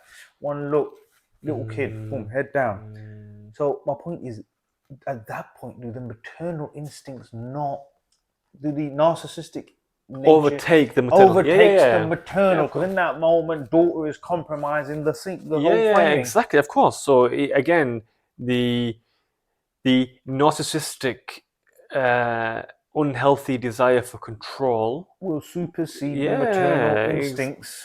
Of course. And the child, one look, but then surely for a child to live under this, I say specifically between mother-daughter relationships, they've got the female-to-female energy and language, the sub-language they talk in. And I've witnessed this many times in many cases. One look from mum, it's a different child, head down. Exactly. So that nature of that child to be Mm. whatever it is in that moment in relationship with dad is being constantly stifled. And does this behavior, and this is what my concern is, if a child is left purely with that one parent with the disorder, with this also the over maternal instincts as well to protect, stifle the child's growth. Oh, there's no doubt about that. It's not emotional growth, but it will stifle their relationship with the father. If there was to be a relationship in the future, No, but if the control is with that person and they're so overpowering with the control, the child needs to, say, for example, in order to recover, they need to fall down, hurt themselves to get up, to learn to manage. Yeah. They're constantly over controlling. like we call it helicopter parenting. Yes. Yeah. So that's the word, is helicopter parenting. Yes, it will, because for a child to thrive, you've got to, almost let them free in a way. Yes. You've got to let them struggle, not suffer, but struggle. Yes. Let them struggle. When they're under your watchful eye every time, they can't really grow. It's like putting a baby shark, in a fish tank. Yeah. The shark will only grow as big as a fish tank, Yes. because you've put these artificial, and you've enforced these artificial boundaries now of the fish tank. The shark's not meant to be in the fish tank. Child is the same. Child is supposed to be free. When you've got these emotional controls, we control the narrative, and this is why we call it in psychology locus of control. The narcissists love control. They love checking. Even you could be 40-year-old and your mother could be a narcissist in her 60s, etc. She'll still check on you on the phone. That's why you get the whole psychopathic killers who are 40s and 50s living with their mother. Yeah. She was a narcissist and he became under her control. Because So if you look at Norman Bates and all these stories, yes, and all these Ed Gein, there's all these American serial killers, where it's narcissistic mother. Yeah, the strong, overpowering. Exactly. So it does emotionally shun them. Of course it does. There's no doubt about that. And these women don't realize the damage they're doing. They don't realize it. And a lot of these children, if they don't end up as serial killers, especially as guys, as boys, or school shooters, they end up very, very withdrawn, requiring therapy. In some ways, it's actually better to have girls with a narcissist because girls are at least more emotionally mature. Right. Okay. When you have boys, gosh, they get really. That's what I'm saying. Okay, so if we go just quick, I'll try and touch on it quickly. So when you add the element of, and this is what is scary now, when you add the element of parental alienation and the codependency, especially with these mothers that create in a son. So now combine everything you just said, add to that parental alienation, the codependency that is created on this child in these constant validation, constant validation from mum. Add all of these factors, it's a recipe for disaster. It is. It's a recipe of making boys, keeping boys into boys. You say okay, so it goes back to what we said at the start, innit? He will always remain the general soldier. Yeah, exactly. So go back, all of this stuff, all of these notes, everything we've just said, right? Back. It's gone full circle back to the female basic primal nature of female control, and they're owning that board and owning all the pawns and pieces and keeping them in control. Moving them at their will. Mate, I think I need to lay down. I'm glad this has got the... I think after this, I'm going to have to lay down for a couple of days, man. It's been an intense journey. I think, Dr. Asif, I know you're short for time.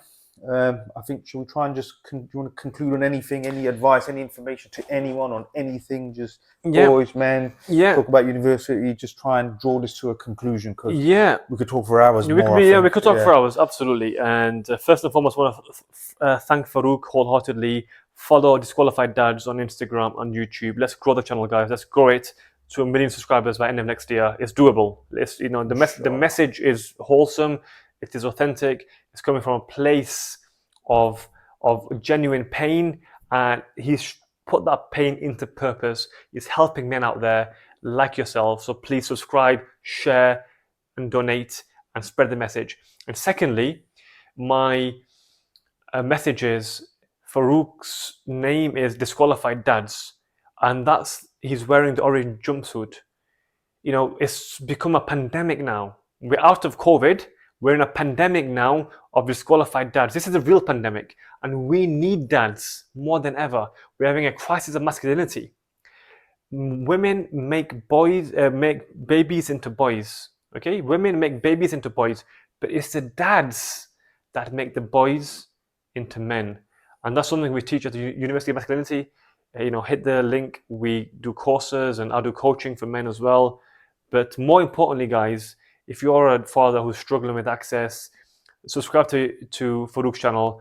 He's personally helped me a lot. I've listened to so many talks that he's done with, particularly with the Imam as well, giving a different slant. It's not all feminism and celebrity imams. There are a bunch of people out there who are shining a light on the truth. So thank you, Farouk.